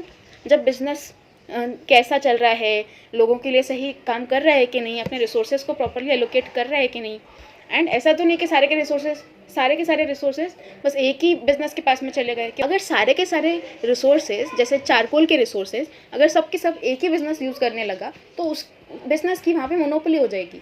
And अगर उसकी मोनोपोली हो गई तो गवर्नमेंट की कम चलेगी। इसके लिए गवर्नमेंट ये चाहता है कि कम से कम 2-3 लोग हों, अलग अलग बिजनेसेस उस चीज़ में, जो भी प्राइवेट एंटिटीज़ को हमने दे के रखे हैं। वो थोड़ी ड्यूटीज़ वगैरह भी लेते हैं। इसके लिए गवर्नमेंट भी एक तरह से बिजनेसेस से कमा रही है, क्योंकि ये कमर्शियल एक्टिविटी है। Then public. The public at large is interested in functioning of the enterprise because it may make a substantial contribution to the local economy in many ways, including the number of people employed and their patronage to local suppliers. अब समझिए, कोई इंसान है जो उस company में काम करता है, उसके कोई रिश्तेदार हैं, उन्हें जानना है कि उनके रिलेटिव को प्रॉपरली सब सैलरी वगैरह मिलने वाली है कि नहीं। तो सिर्फ एम्प्लॉयज़ ही नहीं, उनके रिलेटिव्स को भी जानना है, या जो सोच रहे हैं वहाँ पे कंट्रीब्यूट करने का, उस बिज़नेस के शेयर्स खरीदने का, उन्हें भी जानना है। इसलिए पब्लिक में भी अपने फाइनेंशियल स्टेटमेंट्स डिस्क्लोज करने पड़ते हैं। Management as a whole is also interested in the accounts for various managerial decisions. On the basis of accounts, management determines effects of their various decisions on the functioning of the organization. कैसा काम हम आज तक अपने business में करते आ रहे हैं, उस हिसाब से मैनेजमेंट डिसीजन लेती है कि अगर हम ऐसा करेंगे तो क्या होगा। कॉज एंड इफेक्ट रिलेशनशिप जांचती है। This helps them to make further managerial decisions. आगे डिसीजन में काम आता है। तो फिर relationship of accounting with other disciplines. Accounting कई सारे दूसरे सब्जेक्ट से भी रिलेटेड है, एंड हमें पता होना चाहिए वो कौन से सब्जेक्ट्स हैं, क्योंकि वो कई तरह से अकाउंटिंग से रिलेटेड हैं, इंटरडिपेंडेंट हैं। Accountant should have a working knowledge of related disciplines so that he can understand such overlapping areas and apply the knowledge of other disciplines in his own work wherever possible, or he can take the expert advice. कम से कम इंसान को ये तो पता होना चाहिए कि इस चीज़ में हमें एडवाइस किसकी लेनी है। अगर उसे यही नहीं पता कि कॉस्टिंग के लिए मैं किसी मैथमेटिकल एक्सपर्ट की एडवाइस ले सकता हूँ या किसी फाइनेंशियल एक्सपर्ट की एडवाइस ले सकता हूँ, तो वो डिसीजन मेकिंग प्रॉपर करेगा कैसे। सो ये देखिए, सबसे पहले है accounting and economics. Economics is viewed as the science of rational decision making about the use of scarce resources. It is concerned with the analysis of efficient use of scarce resources for satisfying human wants. जो भी हमारी इंसान की अनगिनत इच्छाएं हैं, उनकी पूर्ति के लिए हम अपने रिसोर्सेज को किस तरह एलोकेट करते हैं, कम से कम पैसों में ज़्यादा से ज़्यादा इच्छाएं पूरी करने का तरीका हमें इकोनॉमिक्स बताता है। This may be viewed either from the perspective of a single firm of the country or as a whole.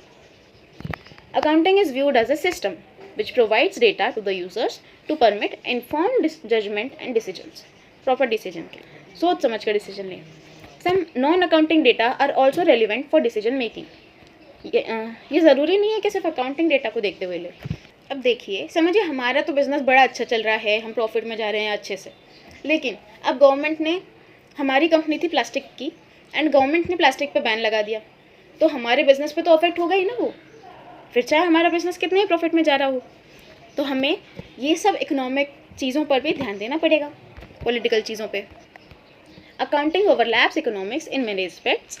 It contributed a lot in improving the management decision-making process. But economic theories influence the development of decision-making tools used in accounting. Economics सदा से decision-making में help करता आया है. However, there exists a wide gulf between economists and accountants. Concepts of income and capital. Accountants got the ideas of value, income, and capital maintenance from economists, but brushed suitably to make them usable in practical circumstances. तो देखिए, accountants तो सब चीज़ें apply करते हैं, जो भी सीखा अप्लाई किया, फिर चाहे वो इकोनॉमिक्स से ही क्यों ना सीखा हो. Accountants develop the valuation, measurement, and decision-making techniques which may owe to the economic theorems for origin, but these are molded in the work environment and suitably tempered with reference to relevance, verifiability, freedom from bias, timeliness, comparability, reliability, and understandability.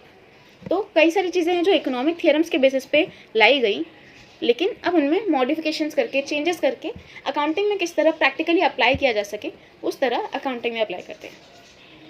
उन्हें properly verify किया गया, उनमें कोई बायस तो नहीं है ना, कुछ गलत जो बातें थी नहीं वैसी तो नहीं लिखी गई है ना, प्रॉपर कंपैरिजन हो सके, एंड यूजर समझ सकें, ये सब इंश्योर करता है accounting. An example may be given to explain the nexus between accounting and economics. Economists think that value of an asset is the present value of all future earnings, which can be derived from such assets. Now, think about a plant whose working life is more than 100 years. How can you estimate future stream of earnings? So, accountants develop the workable valuation base, the acquisition cost, that is the price paid to acquire the assets.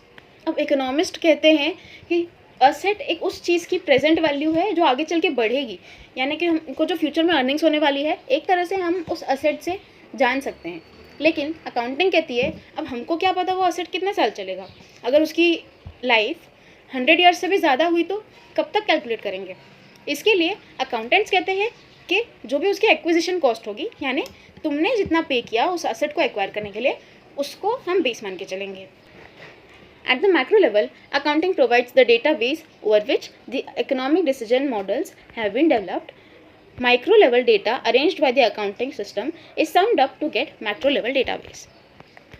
Simple भाषा में कहे तो हर business एक individual business micro economics में आया, right. वैसे ही कई सारे बिजनेसेस के फाइनेंशियल स्टेटमेंट्स को मिला देंगे तो हम एक पूरे एरिया के, एक सिटी के, एक कंट्री के बिजनेस के फाइनेंशियल स्टेटमेंट्स जान सकते हैं. तो कई सारे माइक्रो चीज़ों को अरेंज करके, सम अप करके हम मैक्रो लेवल डेटाबेस बना सकते हैं. इस तरह ये दोनों इंटर रिलेटेड है. अकाउंटिंग से इकोनॉमिक्स बनता है, इकोनॉमिक्स से अकाउंटिंग बनती है. Non overlapping zones of accounting are not negligible. Development of the systems of recording, classifying, summarising transaction events, harmonising systems of uniform rules and communicating the data is essentially non overlapping area of accounting. तो सारी चीज़ें common नहीं है, पर कुछ चीज़ें common भी है. Next, accounting and statistics. The use of statistics in accounting can be appreciated better in the context of the nature of accounting records. Accounting information is very precise.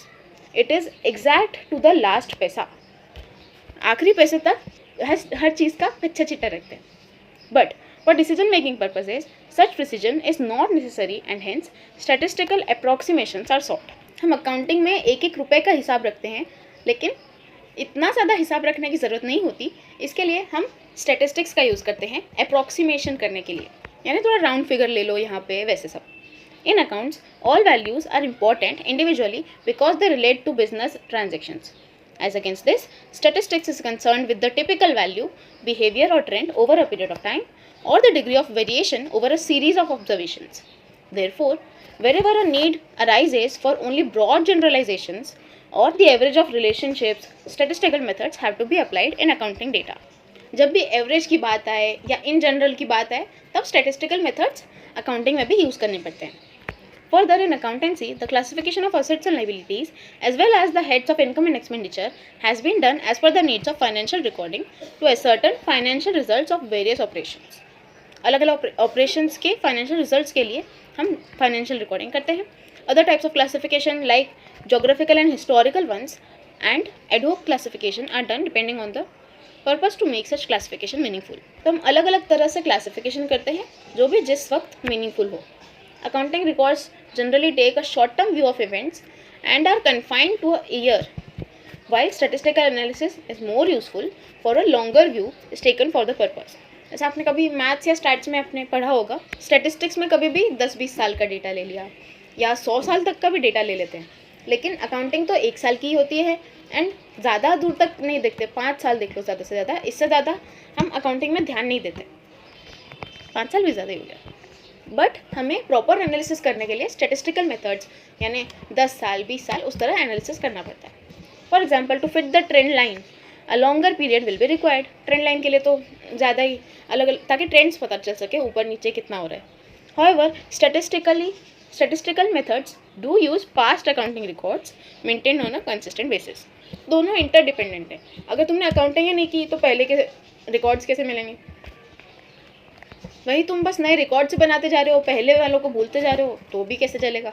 Decision making तो proper होगी नहीं.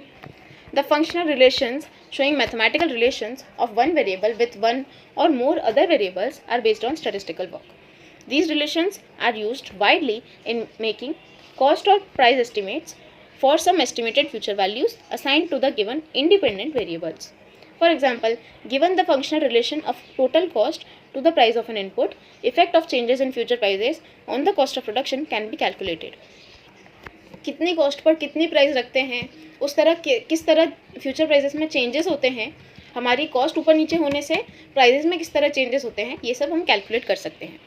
In accountancy, a number of financial and other ratios are based on statistical methods, which help in averaging them over a period of time. Several accounting and financial calculations are based on statistical formulae. तो statistic के फॉर्मूले कई बार काम आते हैं accounting ratios में, average में वगैरह. Statistic methods are helpful in developing accounting data and in their interpretation. For example, time series and cross-sectional comparison of accounting data is based on statistical techniques. Nowadays, multiple discriminant analysis is popularly used to identify symptoms of sickness of a business firm. Therefore, study and application of statistical methods would add extra edge to the accounting data. अगर हम अपना business पिछले 10-15 साल से चला रहे हैं तो किस तरह बिजनेस ग्रो हुआ, इकोनॉमिक इन्फ्लेशंस वगैरह सब देख देख के अब किस मुकाम पर वो पहुंच गया है, इससे हम बाकियों से भी कंपेयर करके दूसरी फर्म्स के साथ में कैसा हुआ था इस फेज़ में, ये सब कंपैरिजन करके हम ये भी पता लगा सकते हैं कि बिज़नेस कहीं बंद होने के कगार पे तो नहीं है, उसमें कोई सिम्टम्स तो नहीं है कि इसे इम्प्रूव करने की ज़रूरत है. Then accounting and mathematics. Double entry book keeping can be converted in algebraic form. In fact, the first known book on this subject was part of a treatise on algebra. The fundamental accounting equation will be discussed in detail under dual aspect concept of this chapter. तो double entry के roots कहीं ना कहीं algebra में भी है, mathematics में भी है. यहाँ तक कि जो पहली बुक लिखी गई थी डबल एंट्री बुक कीपिंग पर, वो भी एल्जेब्रा पर बेस्ड थी. Knowledge of arithmetic in algebra is a pre requisite for accounting computations and measurements.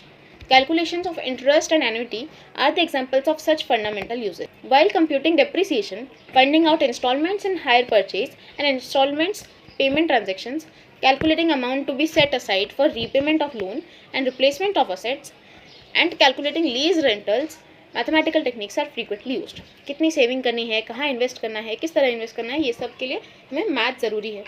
Accounting data are also presented in ratio form. Ratios भी तो मैथ्स का ही पार्ट है. With the advent of computer, mathematics is becoming a vital part of accounting. Instead of writing accounts in traditional fashion, the transactions and events can be recorded in the matrix form, and the rules of matrix algebra can be applied for classifying and summarizing data. Maths की तो खूबी ही यही है कि वो बड़ी से बड़ी चीज़ को, अब हमें कैसे क्वेश्चन इतना बड़ा दिया होता है 6-7 लाइन का, उसका इक्वेशन बना के वो 2 लाइन का बनता है. अकाउंटिंग में भी तो हमें समराइजिंग ही करनी है, तो मैथ्स ऑफकोर्स इसमें यूज़ हो सकता है. एंड कंप्यूटर आने से तो और फ़ायदा हो गया है. Nowadays, statistics and econometric models are largely used for developing decision models for the users of accounts. जैसा ग्राफ वगैरह बना देते हैं, अलग अलग तरह के मॉडल्स बना के एंड यूजर्स को प्रेजेंट कर सकते हैं information. Also, operations research techniques provide a lot of decision models. Since accounting is meant for providing information to the users, to be effective, accounting data should feed the information requirements of such statistical, econometric, and operations research models. Understanding mathematics has become a must to grasp the decision models framed by statisticians, econometricians, और the OR experts. तो इन सब graphs और models को समझने के लिए भी हमें मैथ्स की ज़रूरत है. Presently, graphs and charts are being extensively used for communicating accounting information. In addition to statistical knowledge, knowledge in geometry and trigonometry seems to be essential to have better understanding about the accounting communication system. तो geometry और trigonometry की भी information useful रहती है. Accounting and law. N economic entity operates within a legal environment. ना कहीं law तो उस पर अप्लाई होगा ही, किसी भी बिजनेस एंटिटी पे. All transactions with suppliers and customers are governed by the contract act. आप किसी ना किसी तरह का कॉन्ट्रैक्ट उनसे कर ही रहे हैं. Sale of goods act, negotiable instruments act. The entity itself is created and controlled by laws. For example, a company is created by the Companies Act and also controlled by Companies Act. तो बना किया सब कुछ law ही बनाता है, तो business entity में law को हम कैसे भूल सकते हैं. Similarly, every country has a set of economic, fiscal and labor laws. Her country के अलग अलग लॉज होते हैं. Transactions and events are always guided by laws of the land. Land यानी कि country. Very often, the accounting system to be followed has been prescribed by the law. कई बार accounting system कौन सा फॉलो करना है ये भी लॉ में ही बताया होता है. उस देश में जो फॉलो होता है वही आपको फॉलो करना है. For example, companies act has prescribe the format of financial statements for companies.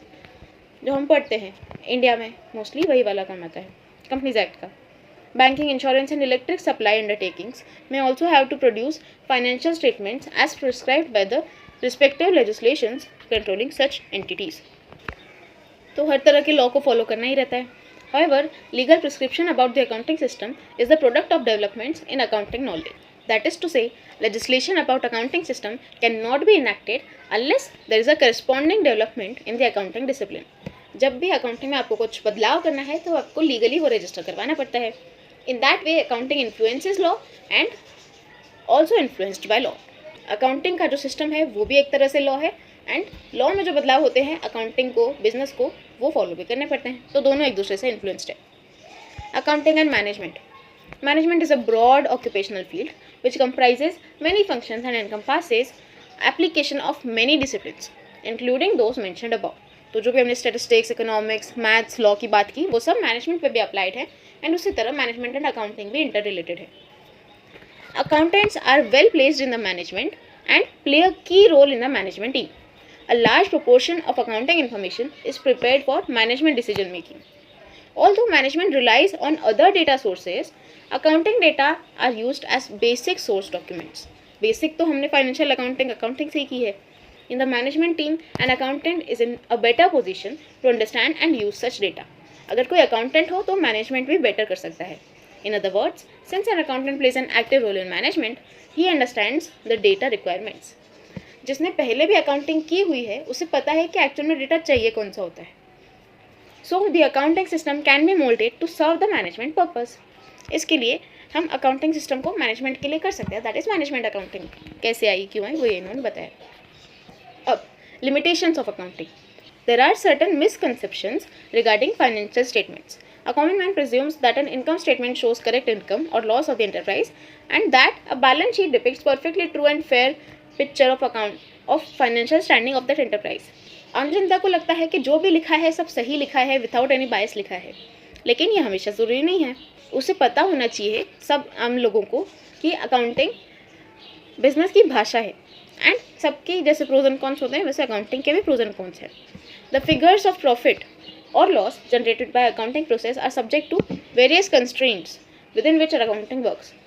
The assumptions and conventions on which accounting is based become limitations of accounting. तो accounting में भी कुछ assumptions होते हैं, कुछ conventions होते हैं जिस वजह से किसी ना किसी तरह वो differ कर जाती है.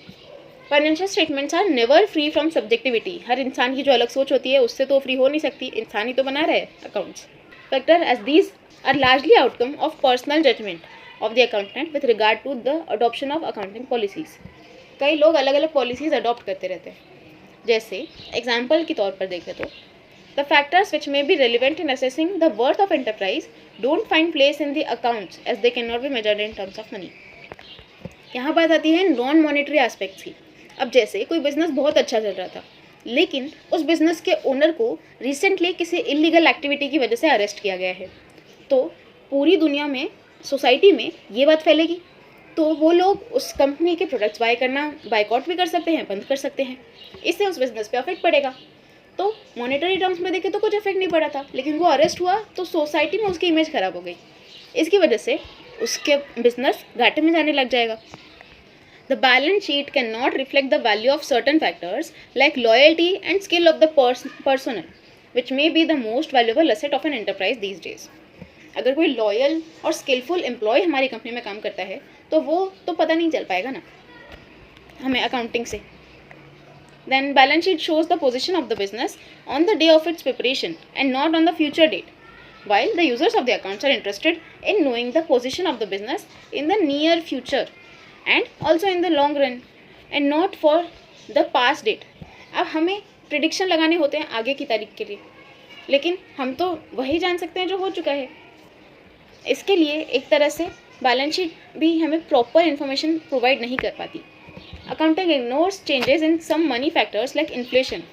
अरे भाई पहले कमा रही थी, अब 10 साल पहले का 1 करोड़ आज के ज़माने में तो उसकी वर्थ 1 करोड़ जितनी थोड़ी रहेगी. ऑफ कोर्स महंगाई बढ़ रही है तो 1 करोड़ में 10 साल पहले जो चीज़ें हम खरीद सकते थे उतनी चीज़ें अब तो नहीं खरीद पाएंगे, अब उससे तो कम ही खरीद पाएंगे, राइट. तो परचेजिंग पावर कम हो गई. ये सब बातें हमें पता कैसे चल पाएंगी. इन्फ्लेशन कितना हुआ, ये तो बहुत ज़्यादा कैलकुलेशन हो जाएगा जो अकाउंटिंग में प्रॉपर तो पार्ट नहीं है. There are occasions when accounting principles conflict with each other. कुछ अकाउंटिंग प्रिंसिपल्स ही एक दूसरे से कॉन्फ्लिक्ट कर जाते हैं, मेल नहीं खाते।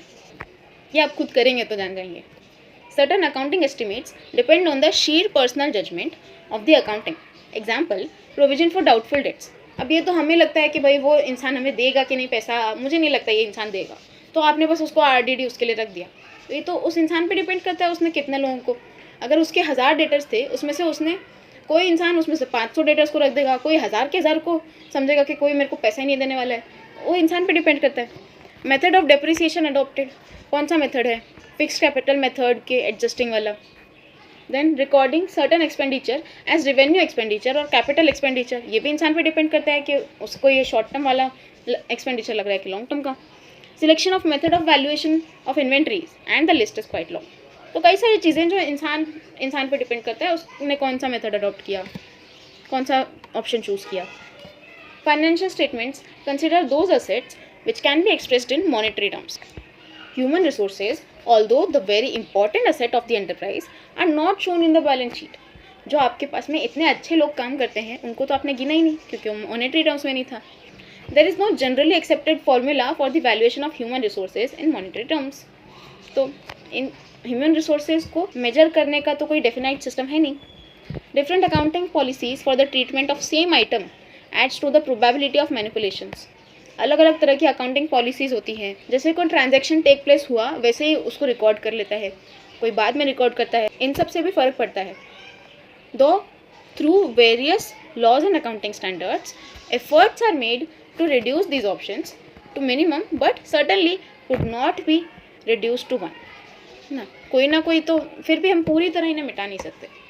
In nutshell it can be said that language of accounting has certain practical limitations and therefore the financial statements should be interpreted carefully, keeping in mind all various factors influencing the true picture. अब आगे बढ़ते हैं role of accountant in the society. There are only few types of profession in the world which are held in high esteem in public eyes, and there is no denying the fact that the accounting profession is one of them. लोगों में accountants की image बड़ी अच्छी है. Goethe had called the accountant's profession as the fairest invention of the human mind. सबसे बढ़िया invention. At the core of all types of learned profession, there is a desire of public good and of finding the best way to serve society by the use of science of accountancy, and under the spell of its art, a dynamic pattern which assists business in planning its future is woven by accountants out of the inert mass of non-speaking silent figures.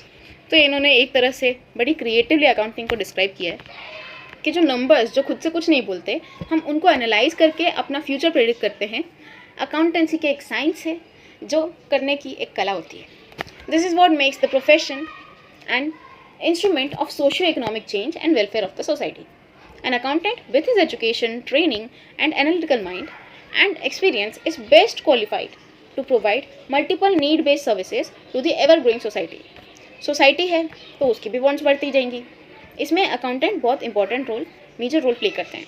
The accountants of today can do full justice not only to matters relating to taxation, costing, management accounting, financial layout, company legislation and procedures, but they can delve deep into the fields of financial policies, budgetary policies and even economic policies, क्योंकि उन्हें core पता है कि business बनता कैसे है, किस तरह प्रॉपर एनालिसिस किया जाना चाहिए, ये सब अकाउंटेंट्स को पता है। इसलिए अब अकाउंटेंट सिर्फ अकाउंटेंसी तक सीमित नहीं है, कई सारी चीज़ें कर सकते हैं। Areas of service. The practice of accountancy has crossed its usual domain of preparation of financial statements, interpretation of such statements and audit thereof. Accountants are presently taking active role in company laws and other corporate legislation matters, in taxation laws, matters both direct and indirect, and in general management problems. तो law हो, management हो, हर जगह tax हो, हर जगह पे accountants काम करते हैं. Some of the services rendered by accountants to the society are briefly mentioned hereunder. उनमें से कुछ इन्होंने यहाँ पर बताई हैं। Maintenance of books of account. An accountant is able to maintain a systematic record of financial transactions in order to establish the net result of the transactions entered into during a period and to state the financial position of the concern as at a particular date. एक particular date पे किसी business की financial position कैसी थी, ये हमें books of account से accountants के द्वारा पता चलता है.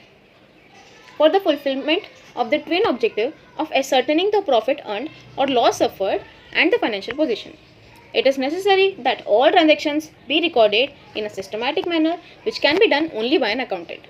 Proper maintenance of books of accounts assists management in planning, decision making, controlling functions. तो बुक्स ऑफ अकाउंट्स मेंटेन करने से हमें हर तरह के फंक्शंस में, मैनेजमेंट फंक्शंस में हेल्प मिलती है.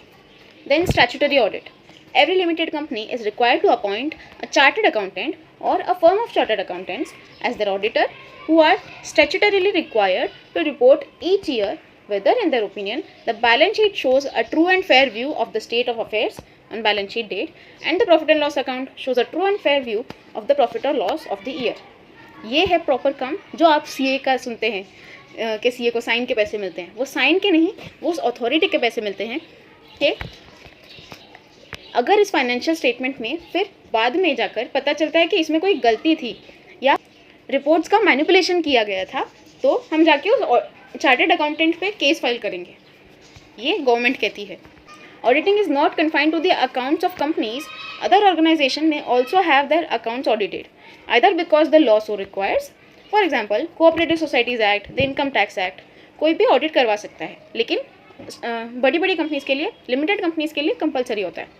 और because the proprietary wisely decided so. For example, partnership firm और individual trader.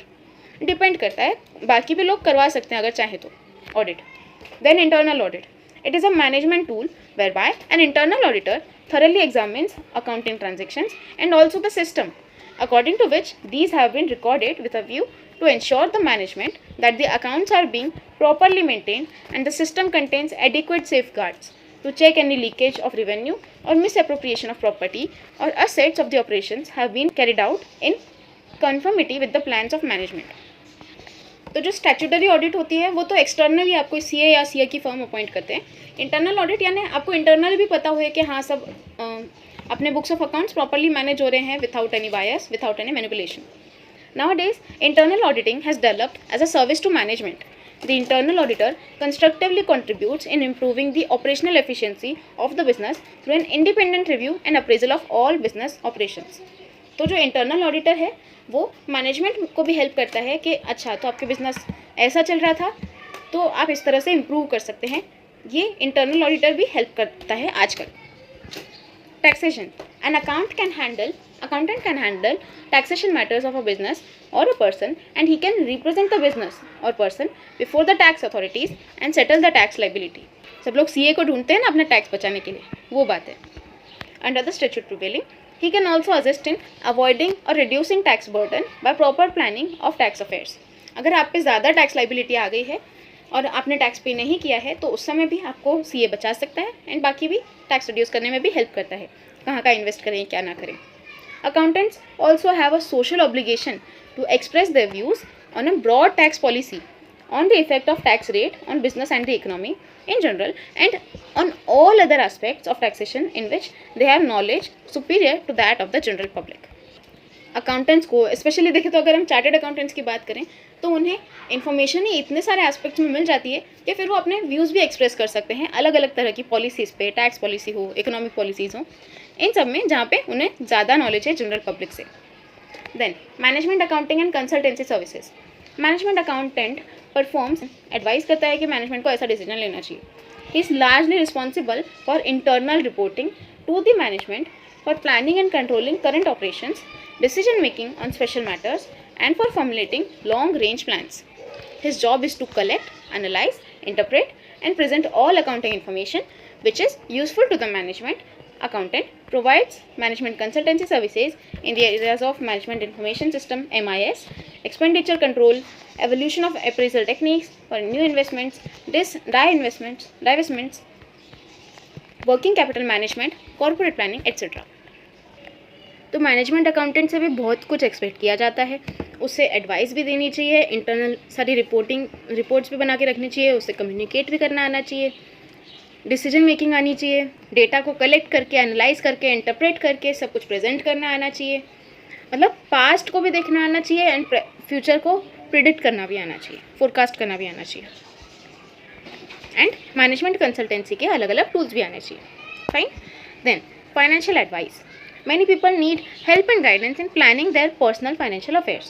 An accountant who knows about finances, taxation, family problems is well placed to give such advice. आप एक personal financial planner भी बन सकते हैं. Some of the areas in which an accountant can render financial advice are investments. आप investment कैसे करनी चाहिए, किस तरह के शेयर्स में इन्वेस्ट करना चाहिए, या शेयर्स में इन्वेस्ट करना चाहिए कि बैंक में या लाइफ इंश्योरेंस में, कौन से इंश्योरेंस में, वो सब बता सकते हैं. An accountant can explain the significance of the formidable account documents which shareholders receive from companies and help in making decisions relating to their investments. यानी कहाँ इन्वेस्ट करना चाहिए और इन्वेस्ट करके क्या क्या डॉक्यूमेंट्स लेने चाहिए, कौन से प्रूफ कि आपने इन्वेस्ट किया था. Insurance. An accountant can provide information for his clients on various insurance policies and helps in choosing appropriate policy. जो इंश्योरेंस पॉलिसी आपके लिए बेस्ट हो वो रेकमेंड कर सकते हैं. Business expansion. As businesses grow in size and complexity and mergers are being considered. किसी और कंपनी के साथ में मर्जर करना चाहिए क्या, उनके साथ मिलके एक नई कंपनी बनानी चाहिए क्या, ये सब बिजनेसेस को सोचना पड़ता है जैसे जैसे वो बढ़ते जाते हैं. Accountants are in the forefront in interpreting accounts, making suggestions as to form of schemes and the fairness of proposals, considering cost and financial consequences and generally advising their clients. तो हर तरह से एडवाइस करते हैं. They also advise on how to set about the problem of borrowing money. किस तरह पैसे बोरो करने चाहिए, किन से बोरो करना चाहिए, and whether this is an appropriate method of finance. And सच में बोरो ही करना चाहिए कि कोई और भी तरीका है. Accountants can render extremely useful service in connection of negotiations with foreign collaborators. आप foreigners से भी आपके बिजनेस में इन्वेस्टमेंट्स करवा सकते हैं, जिसमें अकाउंटेंट्स एक मेजर रोल प्ले करते हैं. Investigations. Financial investigations are required for a variety of purposes. Examples are to ascertain the financial position of a business, for the information of interested parties in connection with an issue of capital, the purchase or sale of business, or a deconstruction or amalgamation. तो हमें जांच पड़ताल करनी पड़ती है कि हमारे business की फाइनेंशियल पोजीशन क्या है, कौन सी पार्टीज़ हमारे बिजनेस में इंटरेस्टेड हैं, क्या वो कैपिटल दे सकती हैं, कितना दे सकती हैं, हमें अपना बिजनेस और कोई बिज़नेस परचेज़ करना चाहिए कि अपने बिज़नेस को सेल करना चाहिए, कुछ और तरह से मर्जर एक्विजिशन करना चाहिए कि नहीं, कोई अमालगमेशन करना चाहिए कि नहीं, ये सब. Then to help the management to decide whether it is cheaper to manufacture an article or to buy out.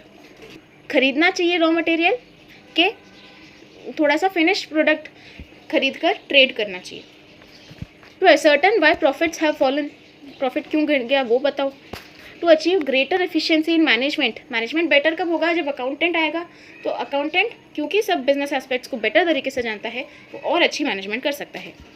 To ascertain whether fraud has occurred and if so its nature and extent, and to make suggestions which will help to prevent a recurrence. अगर कोई fraud या scam हुआ है तो वैसा फिर से ना हो, इसके लिए suggestions. To value business and shares in private companies for purposes such as purchase, sale, estate duty और वेल्थ टैक्स एट्सेट्रा. हमारे बिजनेस की या हमारे शेयर की कितनी वैल्यू है जो आजकल इकोनॉमी में चल रहा है उस हिसाब से. For such problems requiring financial investigation you need an accountant. His task as an independent professional is to establish the facts fairly and clearly for the benefit for those who have to make decisions and to give advice in many areas in which he has competence and experience. Pension schemes. Specialist advice from actuaries, insurance agents or insurance company is needed before launching or amending a provident fund or pension scheme in a business. But before making a final decision, an accountant has to be consulted. Later on, his help may be needed for managing the scheme or obtaining tax relief. जब भी कोई नई pension की scheme आती है या पुरानी pension scheme या प्रोविडेंट फंड को किसी तरह मॉडिफाई किया जाता है, तब स्पेशल एडवाइस तो ली जाती है एक्चुअरीज, इंश्योरेंस एजेंट्स या इंश्योरेंस कंपनी से, लेकिन उसके बाद में फाइनल डिसीजन से पहले एक अकाउंटेंट को कंसल्ट करना पड़ता है ताकि बाद में कोई भी तरह की प्रॉब्लम ना आए एंड टैक्स वगैरह में भी फ़ायदा हो जाए. Other services.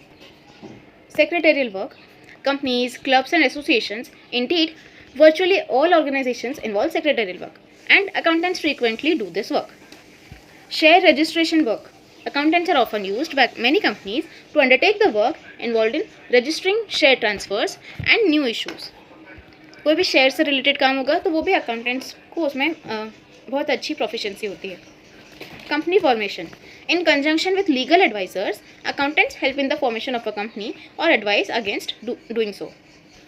कंपनी फॉर्म करनी चाहिए कि नहीं, ये सब भी लीगल एडवाइजर्स के साथ अकाउंटेंट्स बहुत अच्छी तरह से बता सकते हैं. Receiverships, liquidations, etc. An accountant has to sometimes take on the onerous duties of liquidator when a company is being wound up, or receiver when a debenture holder exercises a right to recover a loan on which the borrower has defaulted. Liquidity कितनी है, कैसी है, वो सब में भी accountant मदद करता है जब या तो कंपनी बंद हो रही है, वाइंडिंग अप हो रहा है, या फिर जब कोई डिबेंचर होल्डर अपना राइट यूज़ कर रहा है तो वो लोन रिकवर कर रहा है. Accountant is just the man for the job. He is also just the man to help you keep the insolvency away if you consult him in time. Arbitrations. At times, accountants are invited by parties to act as arbitrators in a dispute or settle disputes of various kinds.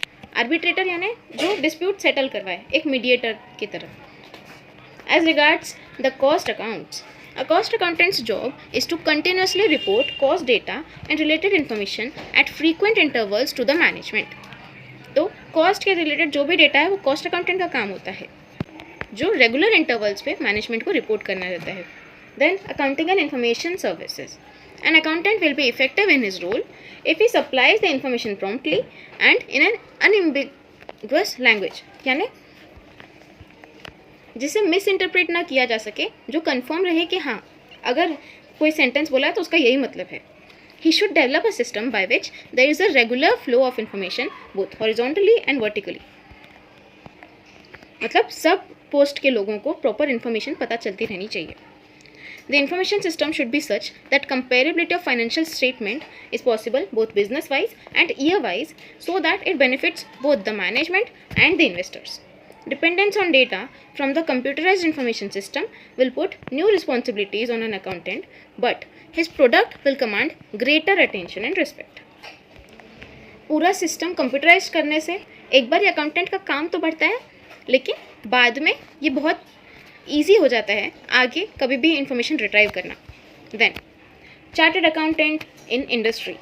An accountant, though he is a part of the highest planning team, is not a planner in an industry. He works with the functional departments and translates the organization's aims in terms of financial expectations. Therefore, he has to make a thorough study of the business and of individuals in the functional departments, whether they are engineers or salesmen. हर तरह के इंसान के साथ deal करना chartered accountant को आना चाहिए. A qualified accountant will be able to play an important role in performing important functions of a business relating to accounting, costing, budgetary control, estimating, treasury, etc. क्योंकि जो चार्टर्ड अकाउंटेंट है जब वो industry में जाता है तो ज़रूरी नहीं कि वो खुद ही बिजनेस कर रहा हो. अगर वो किसी और के बिजनेस को ज्वाइन कर रहा है तो वो किसी ना किसी फंक्शनल डिपार्टमेंट में होगा, किसी टेक्निकल डिपार्टमेंट में रहेगा, जिसमें उसे कई सारे लोगों से डील करना होगा. फिर चाहे वो इंजीनियर हो या फिर कोई सेल्समैन, सबसे उस अकाउंटेंट को डील करना पड़ेगा. Then chartered accountant in public sector enterprises, PSUs. Both in the developed and developing countries, public sector enterprises have become a special feature of the national economy. PSUs का national economy में एक महत्वपूर्ण योगदान है. The system of financial and budgetary control end of accounting, auditing and reporting has therefore become a matter of interest and concern to the nation and does not remain confined merely to a limited number of shareholders. अब पूरी दुनिया जानना चाहती है कि accounting, auditing, reporting इन सब का क्या सीन चल रहा है. The form of accounting followed by these corporations or companies is different from that of ordinary government accounting. है ना, कॉर्पोरेशन और कंपनी की अकाउंटिंग थोड़ी अलग होती है गवर्नमेंट अकाउंटिंग से. It is the duty of the accountants to prepare the accounts and reports of these public corporations in such a way that they enable the general public to know how far the items appearing in the various types of records and financial statements justify their existence. General public को पता चल सके कि जो कुछ बातें ये public sector की एंटरप्राइजेस कह रही थी वो सब उन्होंने कितना किया, ये उनके फाइनेंशियल स्टेटमेंट में झलकना चाहिए. Then Chartered accountant in framing fiscal policies and financial policies. Accountants have a positive role to play in the determination of proper fiscal policies and advancement of trade, commerce and industry. They should develop new techniques and prepare themselves for new fields of services towards their commitment to the concept of the public goods and services. A business enterprise can be successful in the commercial sense only if accounting and business knowledge are pulled together. Accounting और business एक साथ चलना चाहिए. They must go hand in hand. अगर आप सिर्फ accounting करते रहेंगे, बिजनेस नहीं करेंगे तो भी नहीं चलेगा, और अगर सिर्फ बिजनेस करते रहेंगे, अकाउंटिंग नहीं करेंगे तो भी नहीं चलेगा. It is a social obligation for both accountants in industry and in practice to disclose greater information regarding the corporate results. सारी मेजर इन्फॉर्मेशन, बड़ी बड़ी इन्फॉर्मेशन बता देनी चाहिए कॉर्पोरेट्स की. The state of affairs of the economy can be ascertained only when such consolidated corporate information is disclosed. जब वो corporate information properly concise करके डिस्क्लोज की जाती है तब वो काम आती है कोई भी फाइनेंशियल पॉलिसीज बनाने में. Then chartered accountant and economic growth. In the present times accountants should conceive their duties as broadly as the conditions might require and do not restrict them to only literal compliance of the law. बस law में लिखा है कि literal compliance accounting book keeping करना ज़रूरी है, सिर्फ इस वजह से नहीं बल्कि बाकी भी फैक्टर्स की वजह से हमें अकाउंटिंग ज़रूरी है, चार्टर्ड अकाउंटेंट्स की ज़रूरत है. That aim should be not to allow any individual to gain at the cost of the nation. देश को बर्बाद करके बस एक इंसान का भला हो रहा है तो कुछ मतलब है क्या? नहीं. Accountants have to accept a positive role and do their best to encourage efficiency in individual business units and encourage those social objectives which form the main foundation of a welfare state. Okay, तो पूरे welfare के लिए accountants को काम करना चाहिए. So finally हमारा ये चैप्टर का फर्स्ट यूनिट कंप्लीट हुआ है. इसकी समरी भी इन्होंने आगे दी है. हाँ, ये थोड़ा लेंदी है लेकिन आपको एक बार अगर कंसेप्ट ये वीडियो देख के समझ में आ गया है तो बाद में आप खुद से भी एफर्ट्स लेकर थोड़े नोट्स वगैरह करके बहुत कम टाइम में आपका रिवीजन हो जाएगा. सो summary. Accounting is the art of recording, classifying and summarizing in a significant manner and in terms of money, transactions and events which are in part at least of a financial character and interpreting the result thereof. इसके बाद में communication भी आता है. Accounting procedure can be basically divided into two parts: generating financial information and using the financial information. The objectives of accounting can be given as follows: systematic recording of transactions, ascertainment of results of above recorded transactions, ascertainment of financial position of business, providing information to the users for rational decision making, to know the solvency position. The main functions of accounting are as follows: measurement, forecasting, decision making, comparison and evaluation, control, government regulation and taxation. Objectives of bookkeeping: complete recording of transactions and ascertainment of financial effect on the business. The various subfields of accounting are financial accounting, management accounting. Then cost accounting, social responsibility accounting, human resource accounting. ये सब accounting के subfields हैं. The various users of accounting information: investors, employees, lenders, suppliers and creditors, customers, government and their agencies, public, management.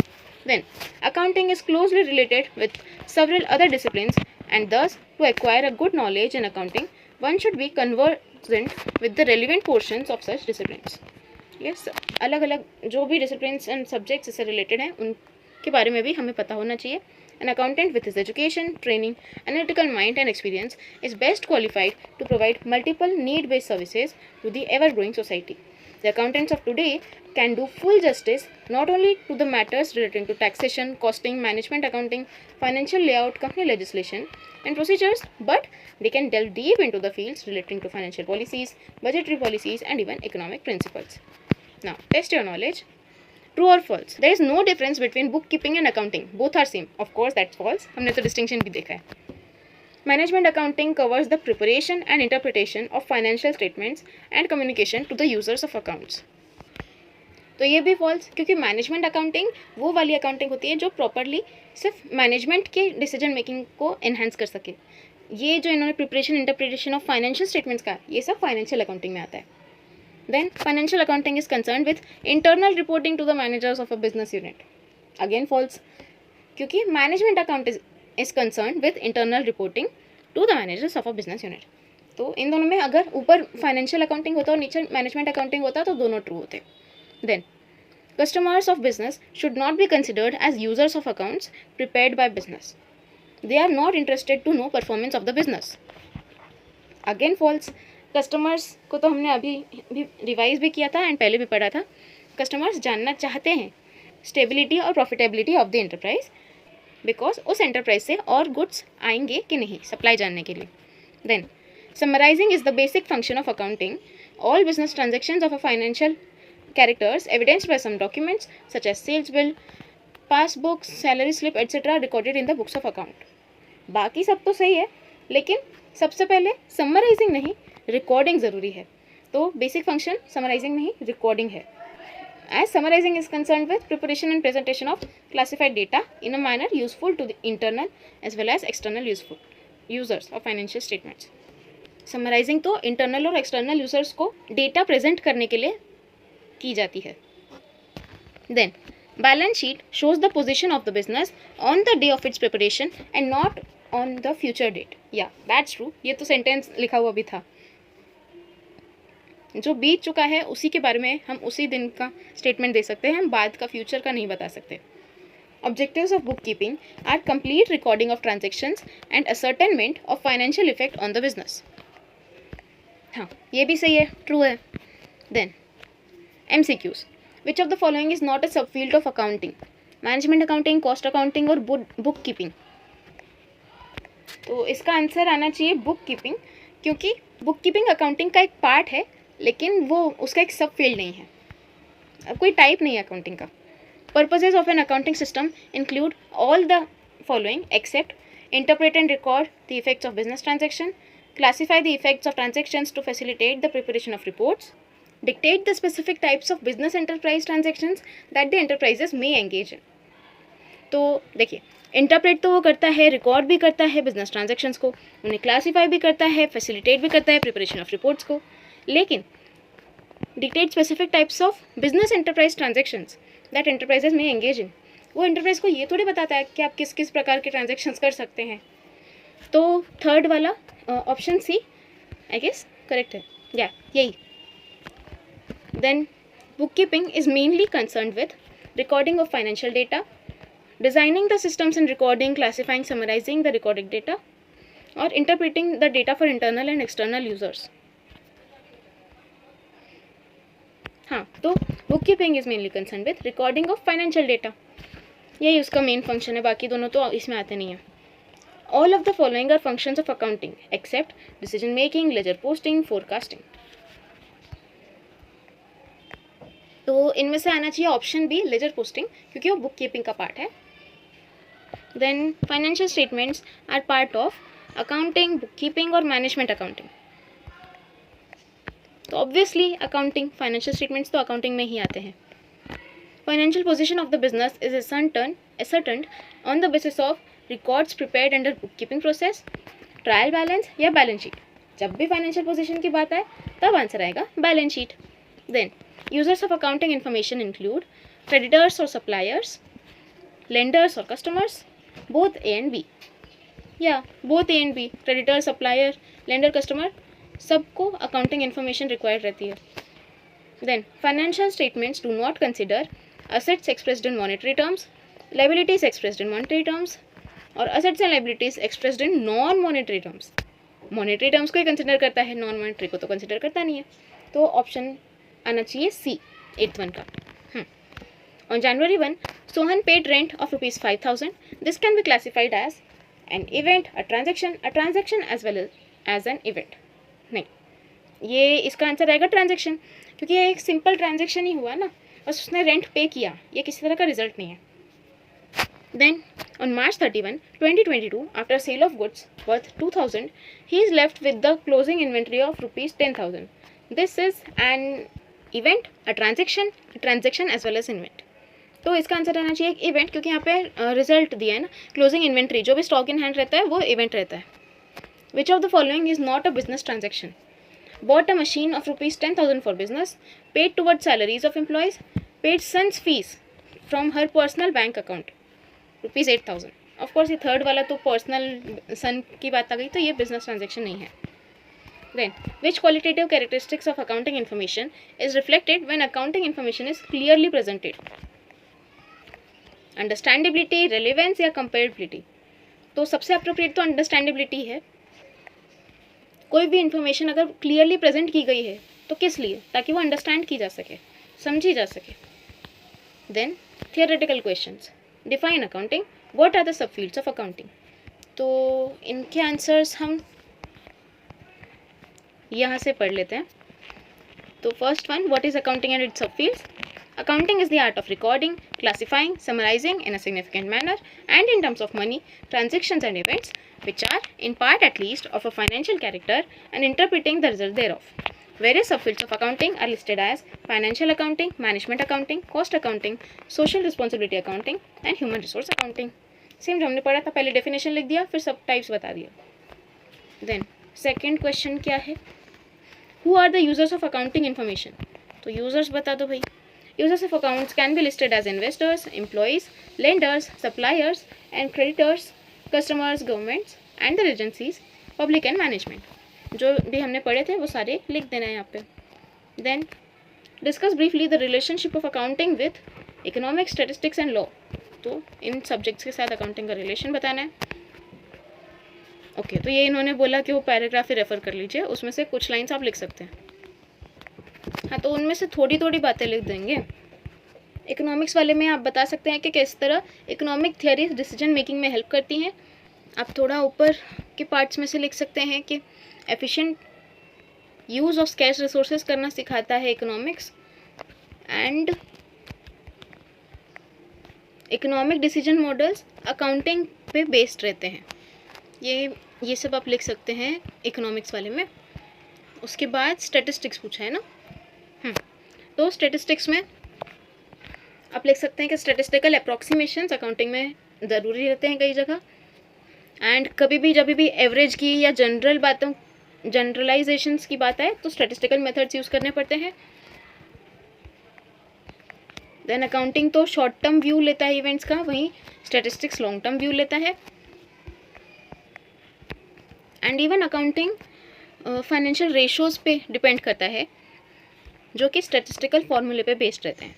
And law में तो आप कई चीज़ें लिख सकते हैं, जैसे an economic entity operates within a legal environment, supplier, customer, इन पे अलग अलग एक्ट्स अप्लाई होते हैं जो कि हमें अकाउंटिंग भी लॉ से ही, लॉ के अंडर, लॉ को फॉलो करते हुए ही करनी रहती है. फिर बैंकिंग, इंश्योरेंस, इन सब में भी काम आता है. हाँ, फिर ये थोड़ा लास्ट का पार्ट ले लीजिए. Legislation about accounting system can not be enacted unless there is a corresponding development in accounting discipline. जब तक अकाउंटिंग में कोई बदलाव, जब अकाउंटिंग में कोई बदलाव होता है तो वो एक लॉ की तरह कंसिडर किया जाता है, एंड वहीं लॉ के प्रभाव के बिना अकाउंटिंग कुछ नहीं कर सकता. इसलिए अकाउंटिंग और लॉ दोनों एक दूसरे को किसी ना किसी तरह इन्फ्लुएंस करते हैं. Fine. Then limitations which must be kept in mind while evaluating financial statements. Limitations क्या क्या हैं? तो the factors which may be relevant in assessing worth of enterprise don't find any place in accounts as they can not be measured in terms of money. तो जो भी money से major नहीं किया जा सकता उन्हें अकाउंट्स में कंसिडर नहीं किया जाता. Balance sheet shows the position of business on the day of its preparation and not on future date, while users of accounts are interested in knowing position in near future, also in long run, not for past date. Then accounting ignores changes in some money factors like inflation. Inflation होती जा रही है पर हम पहले के data को ही लेकर बैठे हैं. There are occasions when accounting principles conflict with each other. कुछ accounting principles भी मैच नहीं होते हैं. एक बोलता है ये करो, दूसरा बोलता है यही नहीं करो. Certain accounting estimates depend on the sheer personal judgment. अभी कोई किस तरह का मेथड यूज़ करता है, कोई दूसरी तरह का मेथड यूज़ करता है. Different accounting policies for the treatment of same item adds to the probability of manipulations. अलग अलग अकाउंटिंग पॉलिसीज़ की वजह से भी मैनिपुलेशन हो सकते हैं, अकाउंटिंग डिफर कर सकती है. देन लास्ट क्वेश्चन क्या है, what services can chartered accountant provide to the society. तो चार्टर्ड अकाउंटेंट की कौन सी सर्विसेज हैं ये भी देख लेते हैं. The accountancy has crossed its usual domain of preparation of financial statements, interpretation of such statements and audit thereof. पहले बस फाइनेंशियल स्टेटमेंट बनाना होता था, उनको इंटरप्रेट करना होता और उनकी ऑडिट करनी होती थी. अब accountants are presently taking active role in company laws and other corporate legislation matters, taxation matters, both direct and indirect, and in general management problems. For details, refer para 1.12. तो वही उन्होंने पैरा का reference दे दिया है. And अब accountants laws, tax, management में भी काम करते हैं. सो इस तरह हमारा ये यूनिट कंप्लीट होता है. आई होप आपको सब कुछ समझ में आया है. प्लीज़ इस वीडियो को लाइक करिए, आपके फ्रेंड्स के साथ शेयर करिए. मैं जितना हो सके और वीडियोस बनाती हूँ, मेरी भी पढ़ाई है तो मैं कोशिश करूँगी कि मैं ज़्यादा से ज़्यादा बना पाऊँ. Thank you so much everyone. Stay tuned.